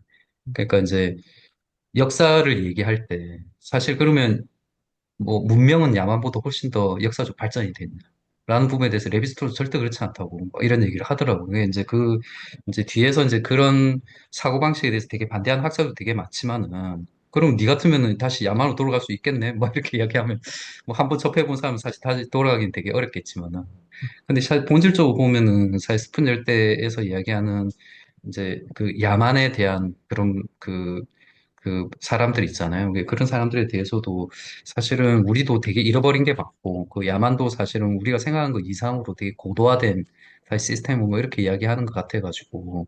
그래서 아까 이상훈 부장님 말씀하신 그 키르케고르가 역사를 그렇게 바라보고 있다는 거, 발전이냐 아니냐라고 바라보는 게 아니라 똑같은 문제를 같이 본질적으로 맞이하고 그 안에서 사실은 다 똑같이 그런 문제가 씨름하면서 결국 이제 도약하느냐의 문제들, 이런 부분들로 특징 지어질 수 있다라고 한 건 좀 예, 되게 동의가 되는 부분이고 또 재밌기도 하고 또 그런 것 같습니다. 예, 예. 아주 네. 도전적이었습니다. 사실은 역사가 부른다는 네. 말은 허구다. 역사는 인격이 없다. 그래서 저도 이제 신대원 다닐 때 그 이보민 교수가 역사의 허구성 이런 도전들을 할 때 역사라고 하는 것이 인격이 아니기 때문에 역사는 우리를 부를 수 없다. 다만 계시가 우리를 부른다. 뭐 이런 얘기를 들은 적이 있는데 오늘 한 40년 전 생각이 떠올랐습니다. 할 얘기가 참 많은데 우리 홍석진 목사님이 저기 발제를 정말 잘 마무리해 주셨는데 오늘 마지막 시간에 이렇게 좀 숨어 계시네요. 우리 홍 목사님 오늘 네. 발제자로서 마무리하시고 기도해 주시면 고맙겠습니다. 네. 뭐 다른 얘기들 많이 했는데 다시 본론 처음으로 돌아가서 왜 불안이 중요하냐. 지금 너무 많은 사람들이 불안해하기 때문이죠. 그러면 이제 불안을 어떻게 다룰 거냐인데 스피노자 같은 경우는 정신의 근육이 없는 사람이나 불안에 빠진다라고 그랬거든요. 오, 그러니까 불안을 어리석은 사람들이나 겪는 거다라고 했는데 그건 아니고 또 현대 정신 치료하는 분들은 불안을 어떤 병리 현상으로 보잖아요. 고쳐야 될 질병으로. 이게 아니라 키르케고르의 불안은 존재 개념이에요. 그래서 불안해하는 나 자신이 바로 실존이라는 거예요. 뭐 저 추상적인 어떤 내 실체가 따로 있는 것이 아니라 그 불안에 떨고 있는 내 모습 자체가 바로 나다라는 거. 그래서 그걸 어떻게 이제 받아들일 거냐인데 이게 너무 또 불안을 우리가 지금 하다 보니까 자유의 가능성이고 구원에 이르는 징검다리고 막 미화시키는 그런 느낌도 살짝 있는데 뭐 이창호 목사님도 전문가시지만은 그 자기가 쓴 일기 보니까 키르케고르는 자기 안에 있는 불안 우울증 때문에 엄청 힘들어해요. 고통스러워하고. 그게 불안이에요. 그렇지만은 그게 나이기 때문에 내가 어떻게든지 신앙으로 나아간다는 거지. 그 불안이 뭐 훌륭한 교육자고 불안이 막 무한성으로 인도 그거 다 그렇게 너무 받아들이면 안 될 것 같아요. 불안은 고통스러운 거죠. 불안은 힘든 거죠. 근데 그 불안이 존재적인 개념이기 때문에 우리가 지금 철학적으로 심리학적으로 다루는 거고 그래서 우리가 그걸 신앙으로 또한 좋은 교육자로 잘 받아들이면 좋지만 안 그런 경우가 태반이고 거기서 파생되는 게 기르게 오르는 우울증이고 절망이라고 봤어요. 그래서 그거 이제 다른 단계로 또 이제 다뤄야 되는 거죠. 그러니까 우리가 이제 불안의 개념을 이제 오늘 다 마무리를 하는데 너무 이거를 나약한 사람들이 겪는 무기력증이라고 보지도 말고 너무 질병으로도 보지 말고 그러나 또 너무 미화시키지도 말고 그냥 근원적으로 불안에 떨고 있는 나 자신이 바로 내 실존이다. 실존이 본질에 앞선다는 게 아마 그런 내용일 거예요. 그렇게 우리 스스로를 정직하게 바라보고 또 우리 기독적으로 말하면은 우리는 그렇게 연약한 존재이기 때문에 불안에 떨 수밖에 없는 가련한 새 한 마리와 같으니 우리에게는 반드시 구조자가 필요하다. 우리를 섬기고 도우시는 분이 필요하다라는 믿음으로 나아가는 그런 좋은 계제가 되면 좋겠다 생각을 하면서 마무리하도록 하겠습니다. 기도해 주시기 기도할게요. 좋으신 하나님 감사합니다. 불안의 개념을 오랫동안 다루었는데 원죄, 자유, 영원성, 교육 많은 부분들을 함께 했습니다. 오늘 우리 각자가 느낀 거를 마음속에 잘 갈무리하고 무엇보다도 내 신앙에, 내 이성에, 내 삶에 도움이 되고 발전이 되는 방향이 되게 하시고 또한 더 나아가 우울하고 슬퍼하며 불안 때문에 힘들어하는 지체들을 돕고 위로할 수 있는 그런 능력과 지혜를 기르는 일에 사용하여 주옵소서. 참여한 모든 분들에게 은혜를 더하소서. 이 모임 위에 하나님 영광을 드러내소서. 예수님 이름으로 기도하옵나이다. 아멘. 아멘. 네. 너무너무 많이 하셨습니다. 네. 감사합니다. 네네. 감사합니다. 네. 네, 그리고 저희 이제 한 2주 정도 있다가 이제 그, 그 죽음에 이르는 병을 예. 네, 하는 거지요. 한 그렇죠. 2주 네, 정도는 그러면, 2주 정도 쉬었다가 그 네네. 단체 카톡에 의논해서 꼭 네. 네. 하도록 하죠. 그 무슨 책을 이창 목사님 우리 그 죽음에 이르는 병 책을 번역본을 뭘 사야 될지 조언을 좀 부탁을 드립니다. 예, 제 생각에 이번에는 좀 프로젝트로 진행하면 어떨까 싶은 생각이 들어요. 그래요? 음, 예, 홍석희 목사님 너무 수고해 주시는데 결과물이 나와야 된다고 생각을 하거든요. 저는. 그래서 최근에 워낙 불안해 저기 죽음의 눈병 같은 경우는 이 번역서가 많이 나와 있잖아요. 번역서가 많이 나와 있는데 제가 볼 때 기독교적인 번역이 없어요. 음, 네, 기독교적인 번역이 좀 없는 상황인데 그래서 이번에 진행을 하실 때 약간 스터디북을 죽음의 눈병 스터디북을 좀 약간 출간을 목표로 이렇게 해설서 음, 들과 하면서 같이 이렇게 진행을 하면 어떨까 싶기도 하고, 네, 그렇습니다. 그걸, 음, 그걸 저는 지혜가 없어서 도전은 강한데 반응이 전혀 생각이 안 나서 어떻게. 제가 한번 저도 고민 한번 해보고, 예, 여기 네, 한번 좀 출간을 목표로 계획해서 하면 어떨까, 예. 약간 이제 그런 제안을 한번 드리고요. 책은 임규정 교수님이 번역한 책은 각주 자료는 풍부한데, 이 자료 같은 경우는 약간 좀 기독교적인 용어 사용은 많진 않거든요. 그리고 이제 약간 용어 사용에서 그래도 가장 기독교적인 용어는 임충합 선생님 책인데 이거는 음, 너무 자료가 조금씩 부족한 부분들이. 음, 최근에 번역된 책도 있긴 한데 그 책도 다는 안 살펴봤지만 저기 그 새창 출판사인가 뭐 거기서 최근 번역본이 있습니다. 여기 연구소 후원하기도 했던 교수님인데 제주대 교수님이신데 그 책도 명확하게 살펴보진 않았습니다. 아마 그런 최근 자료나 이런 것들 중심으로 한 건 선정하는 게 어떨까 이렇게 싶고요. 예. 음. 하여튼 좀 그, 음, 선정. 예, 예, 예. 저는 책은 사실, 저도 이제 계속 책 보니까, 그 임충갑 선생님 책이 진짜 좋긴 하더라고요. 여러 가지 개념이라든지 그런 게 한 거는. 근데 이제 주석을 만약에 이창훈 선생님께서 조금 공부하면서 같이 조금 해주실 수 있으시면은, 올해 임충갑 이거 선생님 책 가지고 이런 것도 되게 좋지 않을까. 네네. 이 어차 불안의 프로젝트 형태로, 개념보다는 네. 불안의 개념보다는 책이 좀 쉬운 데다가 이 책은 어, 또 얇잖아요. 그래가지고 얼마든지 좀 공급할 수 있을 것 같습니다. 제가 볼 때 미리. 그러면, 예, 그러면 너무 좋죠. 예. 그 사실 예, 맞습니다. 네. 되게 번역을 참 잘하신 것 같아요. 그 임충합 선생님께서. 예, 나름대로. 그러면 임춘갑 선생님 책을 그 요약 발제 자료로 택하고 그 각주가 나와 있는 자료들을 참고 도서로 해서 이창호 목사님이 좀 도와주시고, 예, 예.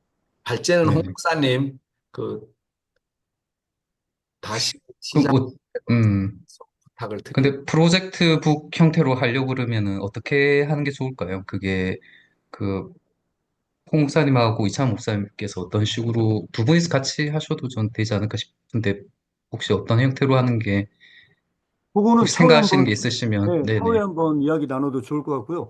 이게 네네. 스터디하는 게 사실 굉장히 도움도 많이 되고 저도 사실 도움이 굉장히 음, 많이 되고 있거든요. 음, 저도 막 정리하는데 뭐 몰랐던 걸 많이 알게 되고 이런 케이스가 음. 있는데 그래서 다음에 혹시 하실 때는 그 요거 스터디하는 거 강좌 영상도 좀 녹화를 제대로 해야 될 것 같다는 생각이 들고요.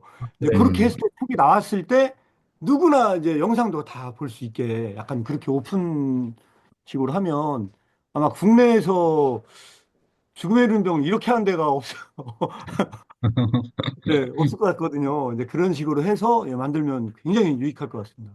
네. 음, 좀 더 음. 2주 고민 좀 하셔서 정리하셔서 네. 안내를 해주시면 또 거기에 잘 따르도록 그렇게 하겠습니다.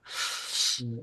예. 한 2주 시간 있으니까요. 저도 한번 고민해보고 한번 네네. 한번 드리겠습니다. 음. 네, 감사합니다. 중간에, 네, 맞습니다. 그 중간에 어떻게 운영할지는 한번 같이 한번 논의를 한번 하시죠. 그러면 줌으로 네. 한번 해도 되고 하니까. 예.